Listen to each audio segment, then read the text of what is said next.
பரிசுத்த பிதாவே, ஆசீர்வதிக்கப்பட்ட நன்மையான பகல்களுக்காக நாங்கள் உம்மை ஸ்தோத்திரிக்கிறோம். வேத வாக்கியங்களை ஆராய்ந்து பாருங்கள், அவைகளால் உங்களுக்கு நித்திய ஜீவன் உண்டு என்று எண்ணுகிறீர்களே, என்னை குறித்து சாட்சி கொடுக்கிறவைகளும் அவைகளே என்று யோவான் 5வது அதிகாரம் 39வது வசனத்திலே நாங்கள் பார்க்கிறோமே. ஆண்டவரே, நாங்கள் ஆராய்ந்து பார்க்கும் போது உம்மை குறித்து சாட்சி கொடுக்கிறவைகளை நாங்கள் கண்டுகொள்ள முடியும். உம்மை குறித்து சாட்சி கொடுக்கிற இந்த பரிசுத்த வேதாகமத்திற்காக நாங்கள் உம்மை ஸ்தோத்திரிக்கிறோம். ஆண்டவரே, இவைகளால் எங்களுக்கு நித்திய ஜீவன் உண்டு என்பதையும் இந்த வசனம் எங்களுக்கு தெரியப்படுத்துகிறதை நாங்கள் உம்மை ஸ்தோத்திரிக்கிறோம். பரிசுத்த பிதாவே, சங்கீதக்காரனாகிய தாவீது சொல்வது போல சங்கீதம் 138 சங்கீதம் 2 வசனத்திலே தாவீது சொன்னது போல, உமது பரிசுத்த ஆலயத்திற்கு நேராக நான் பணிந்து உமது கிருபையின் நிமித்தமும் உமது உண்மையின் நிமித்தமும் உமது நாமத்தை துதிப்பேன். உமது சகல பிரஸ்தாபத்தை பார்க்கிலும் உமது வார்த்தையை நீ மகிமைப்படுத்தி இருக்கிறீர் என்று வேதம் சொல்லுகிறது. உம்முடைய வார்த்தையை, உமது சகல பிரஸ்தாபத்தை பார்க்கிலும் உமது வார்த்தையை நீ மகிமைப்படுத்தி இருக்கிறீர் என்று நாங்கள் பார்க்கிறோமே. ஆமாண்டவரே, தேவரே, உமது வார்த்தையாகிய கிறிஸ்துவை நீர் மகிமைப்படுத்தி இருக்கிறீர். தேவனுடைய வார்த்தையாகிய கிறிஸ்துவை பிதாவாகிய தேவன் மகிமைப்படுத்தி இருக்கிறீர். அந்த சத்தியங்களை நாங்கள் தியானிக்கும்படியான ஸ்லாக்கியத்தை எங்களுக்கு தந்ததற்காக ஸ்தோத்திரம். பரிசுத்த தேவனே, ஆதியிலே வார்த்தை இருந்தது, அந்த வார்த்தை தேவனிடத்தில் இருந்தது, அந்த வார்த்தை தேவனாக இருந்தது என்று நாங்கள் பார்க்கிறோமே. எங்களுக்கு வேதத்தினுடைய ரகசியங்களை, ஆழமான மறைபொருள்களை கர்த்தர்களுக்கு வெளிப்படுத்தி தந்து ஆண்டவரே, இந்த வேத தியான கூடுகையை கர்த்தர்களுக்கு நீ ஆசீர்வதித்து தர வேண்டும்படியே நாங்கள் ஜெபிக்கிறோம். ஆண்டவரே, இந்த சமூகத்திலே வேத வாக்கியங்களை ஆராய்ந்து பார்த்து அந்த வரையினுடைய வெளிச்சத்தை அறிந்து கர்த்தருக்குள்ளாக ஸ்திரப்பட்டு இருக்க கர்த்தர்களுக்கு உதவி செய்யுங்க. எங்கள் கர்த்தராகிய இயேசு கிறிஸ்துவின் விலையேறப்பட்ட நாமத்தில் ஜெபிக்கிறோம் நல்ல பிதாவே, ஆமென். பிரியமானவர்களே, இந்த நாட்கள்ல வேத புஸ்தகத்தை, வேதாகமத்தை ஆழ்ந்து தியானிக்கக்கூடிய தருணங்களை தேவன் நமக்கு தந்திருக்கிறார்.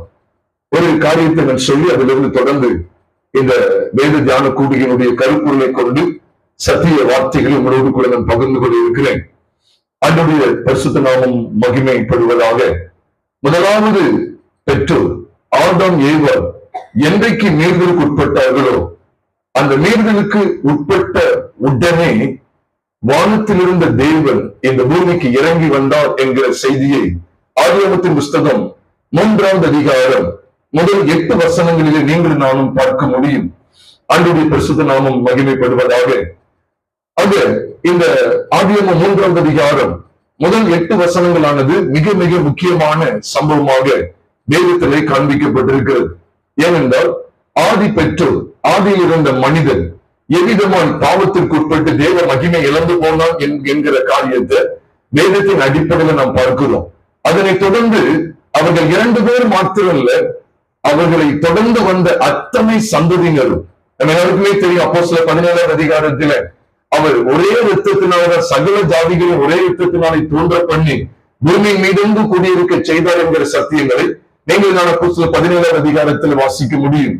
ஆக அந்த ஒரே ரத்தம் தீர்ப்பு பெற்று விட்டு ஆதாம் ஏவாள் கரைபட்டு விட்டார்கள். ஆக அவர்களை தொடர்ந்து வந்த அத்தனை சந்ததியினருமே பாவிகள் என்றே இன்று வரைக்கும் அழைக்கப்படுகிறார்கள். இந்த உலகம் முடிவு வரைக்கும் எத்தனை மனிதர்கள் பிறக்க இருக்கிறார்களோ அத்தனை பேருமே யாருதான்? பாவிகள் என்கிறதை மறந்துவிட வேண்டாம்.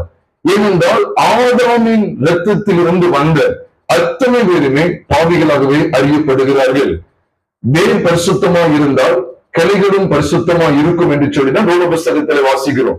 அப்போ ஆதாம் ஏவாள் என்கிற இந்த வேர் அசுத்தப்படும் போது, இந்த வேர் பாவத்துக்குள்ளே வரும்போது அதனுடைய கிளைகளும் இந்த வேரினுடைய சாரத்தை பெற்று மேலே எழும்புகிற சந்ததியாகிய கிளைகளும் பாவிகள் என்று அழைக்கப்படுகிறது என்கிறத நீங்கள் நானும் வேதத்தின் அடிப்படையில் அறிய வேண்டும். நான் எதுக்காக இந்த முதல் பகுதி நான் இதில் பகிர்ந்து கொள்ள வாஞ்சிக்கிறேன் என்று சொன்னால், ஆதியாகமம் 3வது அதிகாரத்தில் வீழ்ச்சி ஏற்படுகிறது. மனிதன் தேவ மகிமையை இழந்து போகிறான். மனிதன் தேவ ரூபத்தையும் தேவ சாயலையும் இழந்து போகிறான். உடனே வானத்தில் இருந்த தேவன் மனிதனை தேடிக்கொண்டு பூமிக்கு வருகிறார்.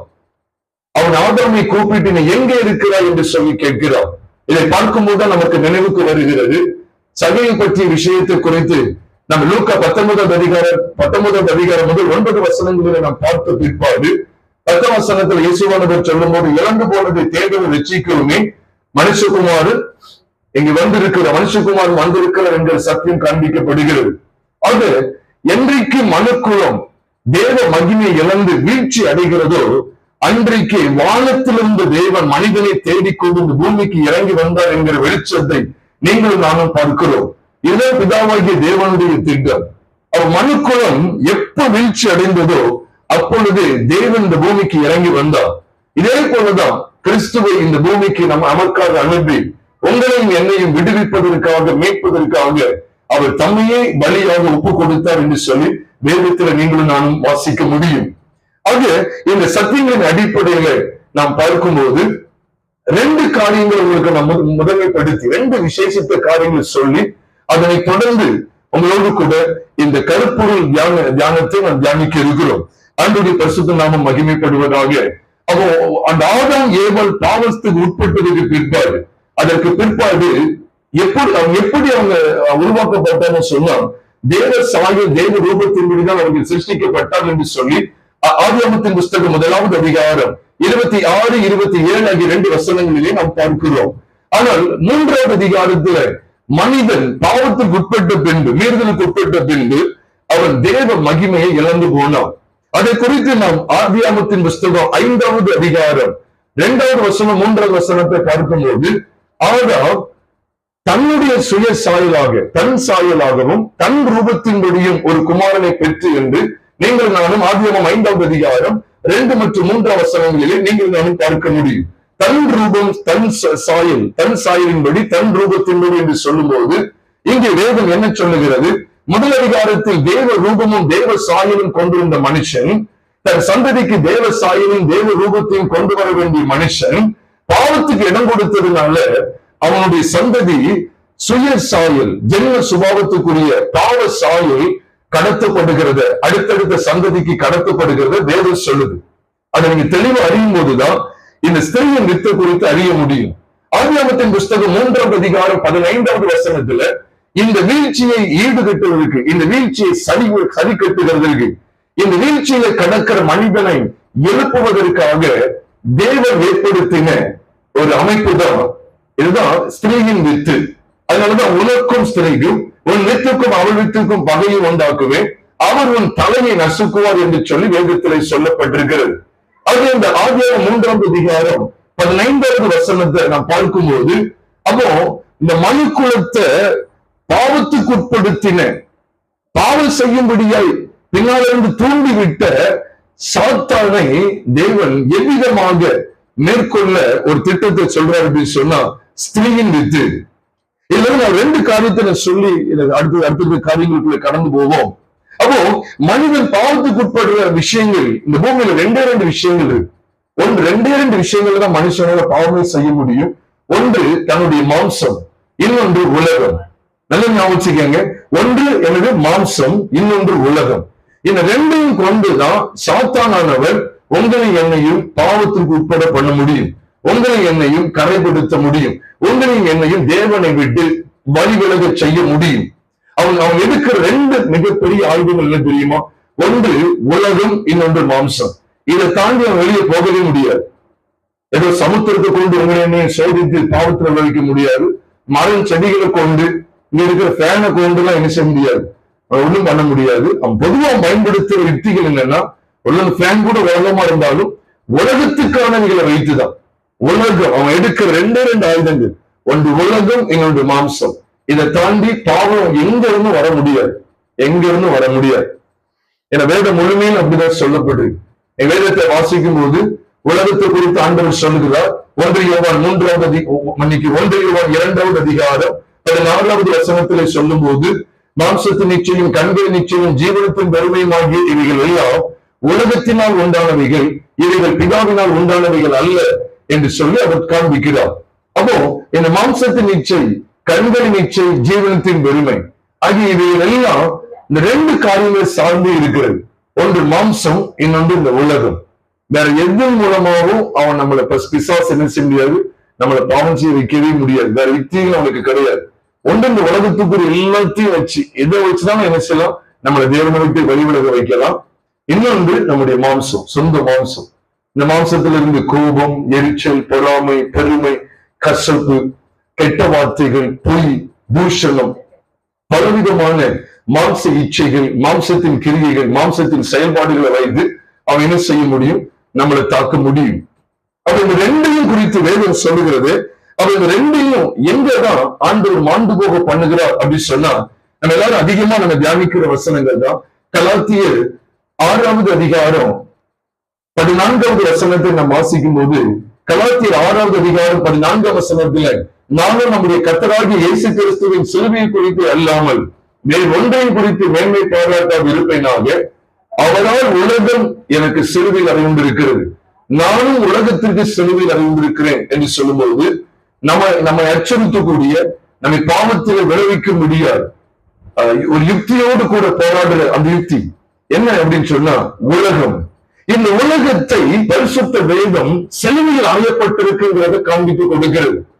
இதையே எதுக்காக உங்களோடு நம்ம முகவரியில் நான் பகிர்ந்து கொள்வேன்னு சொன்னா, ஒருவேளை யாராவது கேட்டா, நீங்கள் ஏன் சிலுவை பற்றிய உபதேசத்தை பிரசங்கிக்கிறீர்கள், ஏன் நீங்கள் சிலுவையில் அறியப்பட்ட கிறிஸ்துவை பிரசங்கிக்கிறீர்கள் என்கிறீர்கள், நான் ஒரு முகவரியா உங்களோடு இதை பகிர்ந்து கொள்கிறேன்.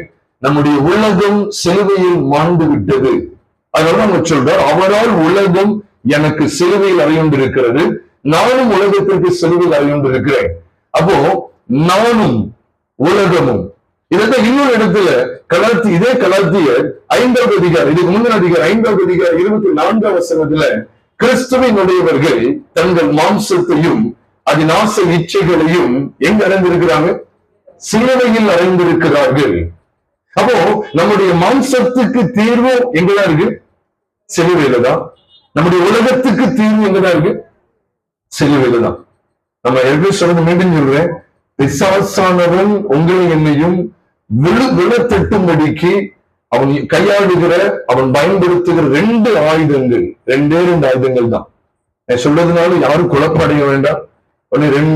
அவன் எக்கச்சக்கமான பாவங்களை கொண்டு வர அப்படின்னு சொல்லிடுவாங்க. நான் தான் சொல்றேன், எக்கச்சக்கமான பாவங்கள், கோடிக்கணக்கா இருக்கட்டும், கோடிக்கணக்கான சோதனைகளா இருக்கட்டும், இந்த ரெண்டுக்குள்ள உள்ளடக்கிடலாம். ஒன்று உலகம், இன்னொன்று மாம்சம். இந்த ரெண்டையும் மாண்டு போக செய்கிற உபதேசம் என்ன, சிலுவை பற்றி உபதேசம். அதனாலதான் நம்ம இங்க ரெண்டு காரியங்களை கவனிக்கிறோம். இதே போலதான் ரோமர் 6வது அதிகாரம் 6ஆம் வசனத்தை வாசிக்கும் போதும் கூட, நாம் இனி பாவத்துக்கு ஊழியம் செய்யாதபடிக்கு பாவ சரீரம் ஒளிந்து போகும் பொருட்டாக, நல்ல ஞாபகம், இந்த பாவ சரீரம் ஒளிந்து போகும் பொருட்டாக நம்முடைய பழைய மனுஷன் அவரோட கூட சிலுவையில் அறையப்பட்டது என்று அறிந்திருக்கிறோம். அப்ப நம்முடைய பழைய மனுஷன் என்றால் என்ன, இந்த சரீர பிரகாரமான மனுஷன், இந்த புறம்பான மனுஷன், இந்த மாம்சத்துக்குரிய மனுஷன். இந்த மனுஷன் சிலுவையில் அவரோட கூட அறையப்பட்டான் என்கிற காரியத்தை, என்கிற சத்தியத்தை விசுவாசிக்க நீங்களும் நானும் மாம்சத்தை ஜெயிக்க முடியும். ஏனென்றால் நம்முடைய மாம்சத்துக்கும் நம்முடைய உலகத்துக்கும் முடிவு கட்டப்படக்கூடிய இடமானது சிலுவை. அதனாலதான் இன்னைக்கு சிலுவை பற்றிய உபதேசம் கெட்டு போகிறவர்களுக்கு பைத்தியமாய் இருக்கிறது, ரட்சிக்கப்படுகிற நமக்கோ அது தேவ பலனாய் இருக்கிறது. இதை தெளிவா விளங்கிக் கொள்ளணும். இந்த சத்தியங்களை அறிந்து கொண்டா ஒரு வாலிபன் அல்லது ஒரு வாலிப மகன், ஒரு வாலிப மகள் ஒரு கூட்டத்துல போய் பரவசத்துக்கு இடம் கொடுக்க மாட்டாங்க. ஏன் சொல்றேன் அப்படின்னா, நீங்க அவங்களுக்கு என்ன தேவை அப்படின்னா, பாவத்தை மேற்கொள்ளணும், இச்சைகளை மேற்கொள்ளணும், இந்த உலகத்தின் ஆசாபாசங்களை மேற்கொள்ளணும். மாம்சத்துல பயங்கரமான போராட்டம் இருக்கு, இது மேற்கொள்வதற்கு நான் என்ன செய்வது அப்படின்னு சொல்லி தவிக்கிற வாலிப உலகத்தை நீங்க கவனிக்கிறோம். வாலிப தலைமுறை நீங்க பார்க்க முடியும். அப்போ இந்த வாலிப தலைமுறைக்கு சொல்லப்படுகிற ஒரே தீர்வு என்ன, காண்பித்து கொடுக்கப்பட வேண்டிய ஒரே சத்தியம் என்ன, சிலுவையில் அறையப்பட்ட கிறிஸ்து. சிலுவையில் அறையப்பட்ட கிறிஸ்து. நம்ம நினைப்போம், இது என்ன ஒன்னே ஒண்ணு பிடிச்சிட்டு நிக்கவா, பைபிள்ல எவ்வளவு இருக்கு, இந்த ஒன்னே ஒண்ணு பிடிச்சிட்டு நிக்கவா அப்படின்னு கேட்டா, அதுதான் இந்த கருப்பொருள் சத்தியத்தில் உங்களோடு நான் பகிர்ந்து கொண்டிருக்கிறேன். அவருடைய பரிசுத்த நாமம் மகிமைப்படுவதாக. இந்த கருப்பொருள் சத்தியத்துக்குள்ள வருவோம். ரோமர் 14வது அதிகாரம் 25 மற்றும் 26, 27 சேர்த்து ஒரு வாசிக்கு கேட்கலாம். ரோமர் கடைசி அதிகாரம் 16வது அதிகாரம் 25, 26, 27 கடைசி 3 வசனங்கள் ஒரு வாசிக்க நாம் கேட்கலாம். இப்பொழுது ஆதி தேவனுடைய சகல ஜாதிகளும் விசுவாசத்திற்கு கீழ்ப்படியும்படிக்கு ரகசியத்தை வெளிப்படுத்துகிறதான இயேசு கிறிஸ்துவை பற்றிய பிரசங்கமாகிய என் சுவிசேஷத்தின் படியே உங்களை சிறப்படுத்த வல்லவரும் தாம் ஒருவரே ஞானமுள்ளவருமாய் இருக்கிற தேவனுக்கு இயேசு கிறிஸ்துவின் மூலமாய் என்றென்றைக்கு மகிமை உண்டாவதாக ஆமை என்று இங்கு கவனிக்கிறோம். அப்ப ஆதி காலம் முதல் அடக்கமா இருந்ததுதான். ஆதி காலம் அடக்கமா இருந்ததுன்னா மறைவு இருந்தது சொல்ற. அடக்கமா இருந்து இப்பொழுது தீர்க்க தரிசன ஆகமங்களினாலே என்ன செய்யப்பட்டிருக்குதா? அநாதி தேவனுடைய கட்டளையின்படி வெளியாக்கப்பட்டிருக்கு. வெளியரங்கமாக்கப்பட்டதும் சகல ஜாதிகளும் பாருங்க, எவ்வளவு அழுத்தம் இருக்கு பாருங்க. ஒரு கூட்டத்தார் 2 கூட்டத்தார் இல்ல, தூத்துக்குடிக்கு மட்டும் இல்ல, எப்படி போட்டிருக்கு? இந்த பூமியில் உள்ள சகல ஜாதிகளும் விசுவாசத்திற்கு கீழ்ப்படியும் படிக்கு அவர்களுக்கு அறிவிக்கப்பட்டதுமா இருக்கிற ரகசியத்தை வெளிப்படுத்துகிறதான இயேசு கிறிஸ்துவை பற்றிய பிரசங்கம். அதுதான் என்னுடைய சுவிசேஷம் சொல்லி பவுல் சொல்லுகிறார். அப்ப ரகசியத்தை வெளிப்படுத்தக்கூடியது என்ன? இந்த ரகசியத்தை ஆதி காலம் முதல் மறைவாய் இருந்த தீர்க்கதரிசிகளுக்கு வெளிப்படுத்தப்பட்ட இந்த ரகசியம் என்ன? இந்த ரகசியத்தை எதுதான் வெளிப்படுத்துது? இயேசு கிறிஸ்துவை பற்றிய பிரசங்கம். நீங்க நல்லா உன்னிப்பா கவனிச்சு பாத்தீங்கன்னா, நீங்க ஒரே கான்செப்ட்ல தான் நான் எல்லா பகுதியிலும் உங்களோட கட்டுரை வார்த்தைகளை பகிர்ந்து கொள்ள இருக்கிறேன். இயேசு கிறிஸ்துவை பற்றிய பிரசங்கம் நீங்க அவர்கள் எழுதப்பட்டிருக்கு. இயேசு கிறிஸ்துவை பற்றிய பிரசங்கம் தான் அந்த ரகசியத்தை நமக்கு வெளிப்படுத்துகிறது என்று சொல்லப்படுறது. அப்ப அந்த இயேசு கிறிஸ்துவை பற்றிய பிரசங்கம் என்ன, அவரை குறித்த வார்த்தைகள் என்ன, அதை அறியும் போதுதான் நீங்களும் நானும் இந்த ரகசியத்தை அறிந்து கொள்ள முடியும். அதனாலதான் இந்த சொல்ற ஆதி காலம் முதல் அடக்கமா இருந்ததாம். அப்படி தீர்க்கதரிசிகள் மூலமா தேவனுடைய கட்டளையின்படி வெளியரங்கமாக்கப்பட்டது என்ன? சகல ஜாதிகளும் விசுவாசத்திற்கு கீழ்ப்படியும்படிக்கு அவனுக்கு தெரியப்படுத்தப்பட்ட அந்த ரகசியம், அந்த ரகசியத்தை விளங்க பண்ணுகிறது என்னன்னு சொன்னா இயேசு கிறிஸ்துவை பற்றிய பிரசங்கம். அதை மறந்துடக்கூடாது. அது என்ன இயேசு கிறிஸ்துவை பற்றிய பிரசங்கம்? நான் ஆரம்பத்துல சொல்லியிருந்தாங்க, ஒரு சில வார்த்தைகளை சொல்றேன். இந்த இயேசு கிறிஸ்து அப்படிங்கிறத இந்த பதமானது, இந்த 2 பதம் இயேசு கிறிஸ்துங்கிற இந்த 2 பதமானது ஒரே நபரிடம் குறிக்கி. அதாவது இயேசு அப்படின்னு சொல்லும் போது அது மனுஷகுமாரனுடைய சாயல், கிறிஸ்து அப்படின்னு சொல்லும் போது தேவகுமாரனுடைய சாயல். மறந்துடாதீங்க. ஏன்னா வானத்தின் பூமியும் படைத்த தேவன் தம்முடைய குமாரனாகிய கிறிஸ்துவை இந்த பூமிக்கு மனுஷனாய் அனுப்பினார். அதனாலதான் அவர் கிறிஸ்து இந்த பூமிக்கு வெளிப்பட வேண்டும். வெளிப்பட்டு அவருக்கு இயேசு என்கிற பெயர் கொடுக்கப்பட வேண்டும் என்பதை தேவனே தீர்மானித்தார். அதனால்தான் எல்லாருக்கும் தெரியும், மத்தேயு 1 அதிகாரம் 21 வசனத்துல அவருக்கு அவள் ஒரு குமாரனை பெறுவார், அவருக்கு இயேசு என்று பெயரிடுவாயாக, ஏனெனில் அவர் தமது ஜனங்களின் பாவங்களை நீக்கி அவர்களை ரட்சிப்பார் என்று வேதத்தில் சொல்லப்பட்டிருக்கிறது. அப்போ இயேசு அப்படிங்கிற இந்த நாமமுடையவர் யார் அப்படின்னு சொன்னா வானத்திலிருந்து கிறிஸ்து, தேவகுமாரனாகிய கிறிஸ்து இந்த பூமியில உங்களையும் என்னையும் மீட்பதற்காக இயேசு என்கிற பெயர்ல வெளிப்பட்டார். ஆக இயேசு கிறிஸ்துவை பற்றிய பிரசங்கம் தான் இந்த ரகசியத்தை உங்களுக்கு விளங்க பண்ணுகிறது. வேற எதுவுமே கிடையாது. நீ தாராளமா பார்க்கலாம். இந்த வேத தியான கூடுகைக்கான கருப்பொருள் இதுதான்.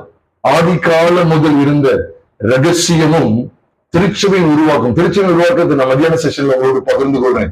இந்த ஆதி காலம் முதல் இருந்த ரகசியம் என்ன, இதைத்தான் நம்ம இந்த தியானிக்கிறோம். கொலோசியர் புஸ்தகத்துக்கு வருவோம். கொலோசியருக்கு முன்னால எபேசியருக்கு வரலாம். எபேசியர் 3வது அதிகாரம் முதல் 7 வசனங்கள்ல இந்த ரகசியம் வெளிப்படுத்தப்பட்டிருக்கிறது. அதை வாசிக்க கேட்கலாம். 2ஆம் வசனத்திலிருந்து ஒருத்தங்க வாசிக்க கேட்கலாம். எபேசியர் 3வது அதிகாரம் 2ஆம் வசனத்திலிருந்து ஒருத்தங்க வாசிக்க கேட்கலாம். உங்களுக்காக எனக்கு அளிக்கப்பட்டிருக்கிற தேவ கிருபைக்குரிய நியமமும் இன்னதென்று கேட்டிருக்கிறீர்களே, அது என்னவெனில், புறஜாதிகள் சுவிசேஷத்தினாலே உடன் சுதந்திரமாய் புறஜாதிகள் சுவிசேஷத்தினாலே உடன் சுதந்திரமாய் ஒரே சரீரத்துக்குள்ளானவர்களுமாய் அவர் பண்ணின வாக்குத்தத்தத்துக்கு உடன் பங்காளிகளுமாய் இருக்கிறார்கள் என்கிற 3 காரியங்கள் சொல்லப்படுது. ஒன்று உடன் சுதந்திரர், 2வது ஒரே சரீரத்துக்குள்ளானவர்கள், 3வது கிறிஸ்து வாக்குத்தத்தத்துக்கு உடன் பங்காளிகள். கிறிஸ்துவுக்குள் அவர் பண்ணின வாக்குத்தத்தத்துக்கு உடன் பங்காளிகளுமாய் இருக்கிறார்கள் என்கிற இந்த ரகசியத்தை அதை எனக்கு வெளிப்படுத்தி என்ன செய்தார்? அறிவித்தார். இதை குறித்து நான் முன்னமே சுருக்கமாய் எழுதியிருக்கிறேன். அதை நீங்கள் வாசிக்கையில் கிறிஸ்துவின் ரகசியத்தை குறித்து எனக்கு உண்டாயிருக்கிற அறிவை அறிந்து கொள்ளலாம். இந்த ரகசியம் இப்பொழுது அவருடைய பரிசுத்த அப்போஸ்தலருக்கும் தீர்க்கதரிசிகளுக்கும் ஆவியானவராலே வெளிப்படுத்தப்பட்டிருக்கிறது போல முற்காலங்களில் மனுபுத்திரருக்கு என்ன செய்யல அறிவிக்கப்படவில்லை அப்படிங்கறத தெளிவா அன்று காமிச்சு கொடுக்கிறார். முற்காலங்களில் அறிவிக்கப்படல. இந்த ரகசியம் இப்போ பரிசுத்த ஆவியானவரால் யாருக்குள்ள அறிவிக்கப்படுறது? அப்போஸ்தலருக்கும் தீர்க்கதரிசிகளுக்கும் அறிவிக்கப்பட்டிருக்க இந்த ரகசியம் 3 இருக்கு. நான் 2வது பகுதியில் உங்களோடு பகிர்ந்து கொள்கிறேன். இந்த 3 என்ன அப்படிங்கிறது நான் 2வது பகுதி, 2வது செஷன், அடுத்த செஷன் உங்களோடு நான் பகிர்ந்து கொள்கிறேன். 3 காரியங்கள் என்ன ஞாபகம் வச்சுக்கோங்க. ஒன்று என்ன? உடன் சுதந்திரர். அது யாரோடு உடன் சுதந்திரர்? 2வது ஒரே சரீரத்துக்குள்ளானவர்கள். 3வது வாக்குத்தத்தம். வாக்குத்தத்தத்துக்கு உடன் பங்காளிகள். கிறிஸ்துவுக்குள் நமக்குள்ளான வாக்குத்தத்தத்துக்கு உடன் பங்காளிகள் என்கிற 3 காரியங்களை நம்ம பார்க்கிறோம். அதே நம்ம இந்த 2வது பகுதியும் கடைசி மத்தியான செஷனுக்கு முன்னால உங்களோடு கூட நான் பகிர்ந்து கொண்டு இருக்கிறேன். அப்போ கிறிஸ்துவ குறித்து சொல்லப்பட்ட அந்த ரகசியம் அப்படி எங்க சொல்லப்பட்டிருக்கு? இயேசு கிறிஸ்து ஆதியிலிருந்து சொல்லப்பட்டிருக்கிறவரா? ஆதியிலிருந்து அவரை குறித்து தான் எழுதப்பட்டிருக்கிறதா? ஆதியில் அடக்கமா இருந்த அந்த இது ரகசியமா பிற்காலங்களில் வெளிப்படுத்தப்பட்டது உண்மைதானா என்று நீங்க கேட்பீர்கள் என்றால், வெளிப்படையா பழைய ஏற்பாட்டுல இயேசு கிறிஸ்துங்கிற பதத்தை நீங்க பார்க்கவே முடியாது. நீங்க வெளிப்படையா ஆதியாமத்திலிருந்து மல்கியா வரைக்கும் பழைய ஏற்பாட்டுல இயேசு கிறிஸ்துங்கிற வார்த்தை யாரா பார்க்க முடியுமா? எங்கேயுமே நீங்க பார்க்க முடியாது. இம்மானுவேல் அப்படிங்கிற வார்த்தையை பார்க்க முடியும். ஆனா இயேசு கிறிஸ்து அப்படிங்கிற வார்த்தைகளை நீங்க ஆதியாமத்திலிருந்து மல்கியா வரைக்கும் நீங்க பார்க்க முடியாது. அப்போ இயேசு கிறிஸ்து அவரை பற்றிய பிரசங்கம் வேதாகமத்துல அந்த ரகசியத்தை வெளிப்படுத்தக்கூடிய அவரை பற்றிய பிரசங்கம் பழைய ஏற்பாட்டுல எழுதப்பட்டிருக்கிறதா என்று நாம் பார்க்கும்போது எதெல்லாம் சொல்லப்பட்டிருக்கிறது நீங்க கவனிங்க. எங்க இருந்து அவர் கொண்டு வருகிறார் சொல்லும் போது, ஆதியிலே தேவன் வானத்தையும் பூமியையும் சிருஷ்டித்தார் என்று சொல்லி நாம் பார்க்கிறோம். ஆதியிலே தேவன் வானத்தையும் பூமியையும் சிருஷ்டித்தார். இந்த ஆதி அப்படின்னு சொல்லும் போது ஆங்கிலத்தில் இந்த பிகினிங் அப்படின்னு சொல்லுவாங்க. இந்த ஆதி அப்படின்னு சொல்லும் போது இதுக்கு எந்த ஒரு துவக்கமும் இல்லை அப்படிங்கறதான் உண்மையான அர்த்தம். எந்த விதமான துவக்கமே கிடையாது. ஒரு கட்டத்துல அவர் இருந்தார், ஒரு காலத்துல அவருக்கு இருந்தார். அதுக்கு முகப்பும் கிடையாது, அதுக்கு முடிவும் கிடையாது. துவக்கமும் இல்லை, இதுக்கு முடிவும் இல்லை. நான் ஆதியும் அந்தமா இருக்கிறேன்னு சொல்லி ஆண்டவர் சொல்லுகிறார். அப்போ ஆதியிலே தேவன் என்று சொல்லும் போது இந்த ஆதியிலே வார்த்தை இருந்தது. அதனாலதான் நம்ம இங்க கவனிக்கும் போது ஆதியில தேவன் எதை காமிச்சுக்கிட்டே இருக்கிறாருன்னு கேட்டா வார்த்தை வெளிப்பட்டுக்கிட்டே இருக்கு. நீங்க ஆதியாகமம் 1 அதிகாரத்தை பார்க்கும்போது கிறிஸ்துவானவரை தான் நீங்க பார்க்க முடியும். பிதாவாகிய தேவன் இருந்து இந்த கிறிஸ்து வெளிப்படுறாரு பாருங்க. எதிரமா காண்பிக்கப்படுறார் அப்படின்னு சொன்னா வெளிச்சம் உண்டாக கடவுது. அடுத்த வெளிச்சத்துக்கு பகல் என்று பேரிட்டா. அதுக்கப்புறம் ஒவ்வொன்றும் ஆகாயவரை உண்டாக்கணும்னு சொல்லி ஒவ்வொன்றும் ஆண்டு பேசிக்கிட்டே வர்ற. அப்ப தேவனுடைய வார்த்தை யார் அப்படின்னா கிறிஸ்து. நம்ம எல்லாருக்கும் தெரியும். யோவான் எழுதின சுவிசேஷம் 1வது அதிகாரம் 1ஆம் வசனத்துல பார்க்கும்போது ஆதியிலே வார்த்தை இருந்தது, அந்த வார்த்தை தேவனிடத்தில் இருந்தது, அந்த வார்த்தை எப்படி இருந்ததா? தேவனாய் இருந்தது என்று சொல்லி நீங்கள் நானும் பார்க்கிறோம். அப்ப ஆதியிலே தேவனுடைய வார்த்தை, அந்த வார்த்தை யார்? கர்த்தராகிய இயேசு கிறிஸ்து. இயேசு கிறிஸ்து அந்த வார்த்தை அது அங்க சொல்லப்பட்டிருக்கு. அதை தொடர்ந்து வாசிக்க கேட்கலாம். யோவான் 1வது அதிகாரம் 2ஆம் வசனத்துல இருந்து தொடர்ந்து வாசிக்க கேட்கலாம். அவர் ஆதியிலே தேவனோடு இருந்தார். சகலமும் அவர் மூலமாய் உண்டாயிற்று. உண்டானதொன்று அவராலே அல்லாமல் உண்டாகவில்லை. அப்போ உண்டாக்கப்படுறத பத்தி ஃபுல்லா பேசுறார். அப்போ நீங்க வெளிப்படையா நீங்க பாத்தீங்கன்னா இயேசு கிறிஸ்து அப்படிங்கிற பதத்தை நீங்க பார்க்க கிறிஸ்துங்கிற பதம் இங்க இருக்குதா? இல்ல. அப்ப ஆதி காலம் முதல் அடக்கமா இருந்த அந்த ரகசியத்தை தேவன் புதிய ஏற்பாட்டு சத்தியங்கள்ல தம்முடைய தாசர்கள் தம்முடைய அப்போஸ்தலர்கள் மூலமா தீர்க்கதரிசிகள் மூலமா எவ்விதமா வெளிப்படுத்திருக்கிறார் பாருங்க. அப்ப ஆதியிலேயே இந்த காரியங்கள் எல்லாம் இருக்கு. ஆதியில் அவர் தேவனோடு இருந்தார், சகலமும் அவர் மூலமாய் உண்டாயிட்டு, உண்டானதொன்றும் அவராலே அல்லாமல் உண்டாகவில்லை அப்படிங்கிறது சொல்லிட்டு, அதை தொடர்ந்து அவருக்கும் ஜீவன் என்பது அந்த ஜீவன் மனுஷருக்கு ஒளியாக இருந்தது. அப்ப சகலத்தை உண்டாக்குறத குறித்து பேசுறார். எல்லாம் அவர் மூலமா உண்டாயிட்டு அதுக்கப்புறம் ஒளியை குறித்து நம்ம படிக்கலாம். இவர் கொலோசியர் 1ஆம் அதிகாரத்துக்கு வரும்போது எப்படி யோவான் 1ஆம் அதிகாரத்துல பார்க்கிறோம், அதே போல கொலோசியர் 1ஆவது அதிகாரத்துக்கு வரும்போது அங்கேயும் பாருங்க அவரை கொண்டுதான் அந்த சகலத்தை சிருஷ்டிக்கிறார். வாசிக்க கேட்கலாம் 16வது வசனம். அதுக்கு ஏனென்றால் போட்டிருக்கிறது சொன்னா 14-15 சத்திய வாசிக்க கேட்கலாம். அவருடைய இரத்தத்தினாலே பாவ மன்னிப்பாகிய மீட்பு நமக்கு உண்டாயிருக்கிறது. அவர் அதரிசனமான தேவனுடைய தற்குருவமும் சர்வ சிருஷ்டிக்கும் முந்தின பெயருமானவர். சர்வ சிருஷ்டிக்கும் முந்தின பெயருமானவர். பாருங்க, சர்வ சிருஷ்டிக்கும் படைக்கப்பட்ட எல்லாவற்றுக்கும் யாருதான் முந்தின பெயருமானவர்? இயேசு கிறிஸ்து. அதுக்கு முன்னால அவர் தான் இருக்கிறார். அப்ப அதான் ஆதியிலே வார்த்தை இருந்த அந்த வார்த்தை தேவனிடத்தில் இருந்தது, அந்த வார்த்தை தேவனாயிருந்தது. இப்ப அதைத்தான் சொல்லிட்டு ஏனென்றால் அவருக்குள் சகலமும் சிருஷ்டிக்கப்பட்டது. அவர் சர்வ சிருஷ்டிக்கு முந்தின பெயருமானவராக இருந்ததுனாலதான் சகலமும் அவருக்குள் என்ன செய்யப்பட்டது? சிருஷ்டிக்கப்பட்டது. பிரியமானவர்களே, இந்த சத்தியங்கள் எல்லாம் எதை நமக்கு வெளிப்படுத்து அப்படின்னா, ஆதி காலம் முதல் மறைக்கப்பட்டிருந்த ரகசியம் கர்த்தராகிய இயேசு கிறிஸ்துவை பற்றிய பிரசங்கம் அப்படிங்கிறத, அந்த பிரசங்கத்தினுடைய காரியங்கள் அப்படிங்கிறத நம்மளை ஒருவர் கூட அறியாமல் இருக்க வேண்டாம். எதுக்கு இந்த வெளிப்பாடை குறித்துனா, நான் மீண்டும் சொல்றேன், நம்மளை நரகத்துக்கு தள்ளுவதற்கு சாத்தான் பயன்படுத்துகிற 2 ஆயுதங்கள் என்ன? ஒண்ணு மாம்சம், இன்னொன்று உலகம். இந்த 2 தவிர வேற எங்க இருந்து வருவான்னு நினைக்கீங்க? இந்த பாக்ஸுக்குள்ள இருந்து நம்ம தாக்க போறோம். 2 தான். இந்த 2 கதையும் முடிக்கிறதுக்கு, நம்ம பாஷையில சொன்னா இந்த 2 கதையும் முடிக்கிறதுக்கு சிலுவையை தவிர வேற எந்த திட்டத்தையும் தேவன் வழிவகுக்கவில்லை. 100% உண்மை. அப்ப சிலுவை பற்றி செய்தா முழுக்க பைபிள்ல இருக்காங்கன்னா ஆமா, அதுதான் நான் ஸ்ட்ராங்கா வேதத்தின் அடிப்படையில் முழுவது கூட தெளிவாக பேசுகிறேன். கர்த்தராகிய இயேசு கிறிஸ்துவை பற்றி ஆழ்ந்த சத்தியங்கள் தான் ஆதியாகமத்திலிருந்து வெளிப்படுத்தின வரைக்கும் சொல்லப்பட்டிருக்காங்க. ஆமா, அப்படிதான் இருக்கு. அப்ப இதுக்கு முன்னாடி எங்களுக்கு நிறைய பேர் வேற மாதிரி காமிச்சு கொடுத்தாங்களே. மோசையை குறித்து ஒரு 5 பாயிண்ட், யோசுவாவை குறித்து ஒரு 5 பாயிண்ட், தானியேலை குறித்து ஒரு 3 அது ஒரு 5 பாயிண்ட், சாத்ராக் மேஷாக் ஆபேத்நேகோ, எல்லாருடைய வாழ்க்கையை நீங்க கவனிச்சீங்கன்னா எல்லாருடைய வாழ்க்கையிலுமே கிறிஸ்து முன் நிழலா முன் அடையாளமா காண்பிக்கப்பட்டுக்கிட்டே வருவார். இதுதான் நான் முதலில் சொன்னேன். ஆதி காலம் முதல் அடக்கமா இருக்கு.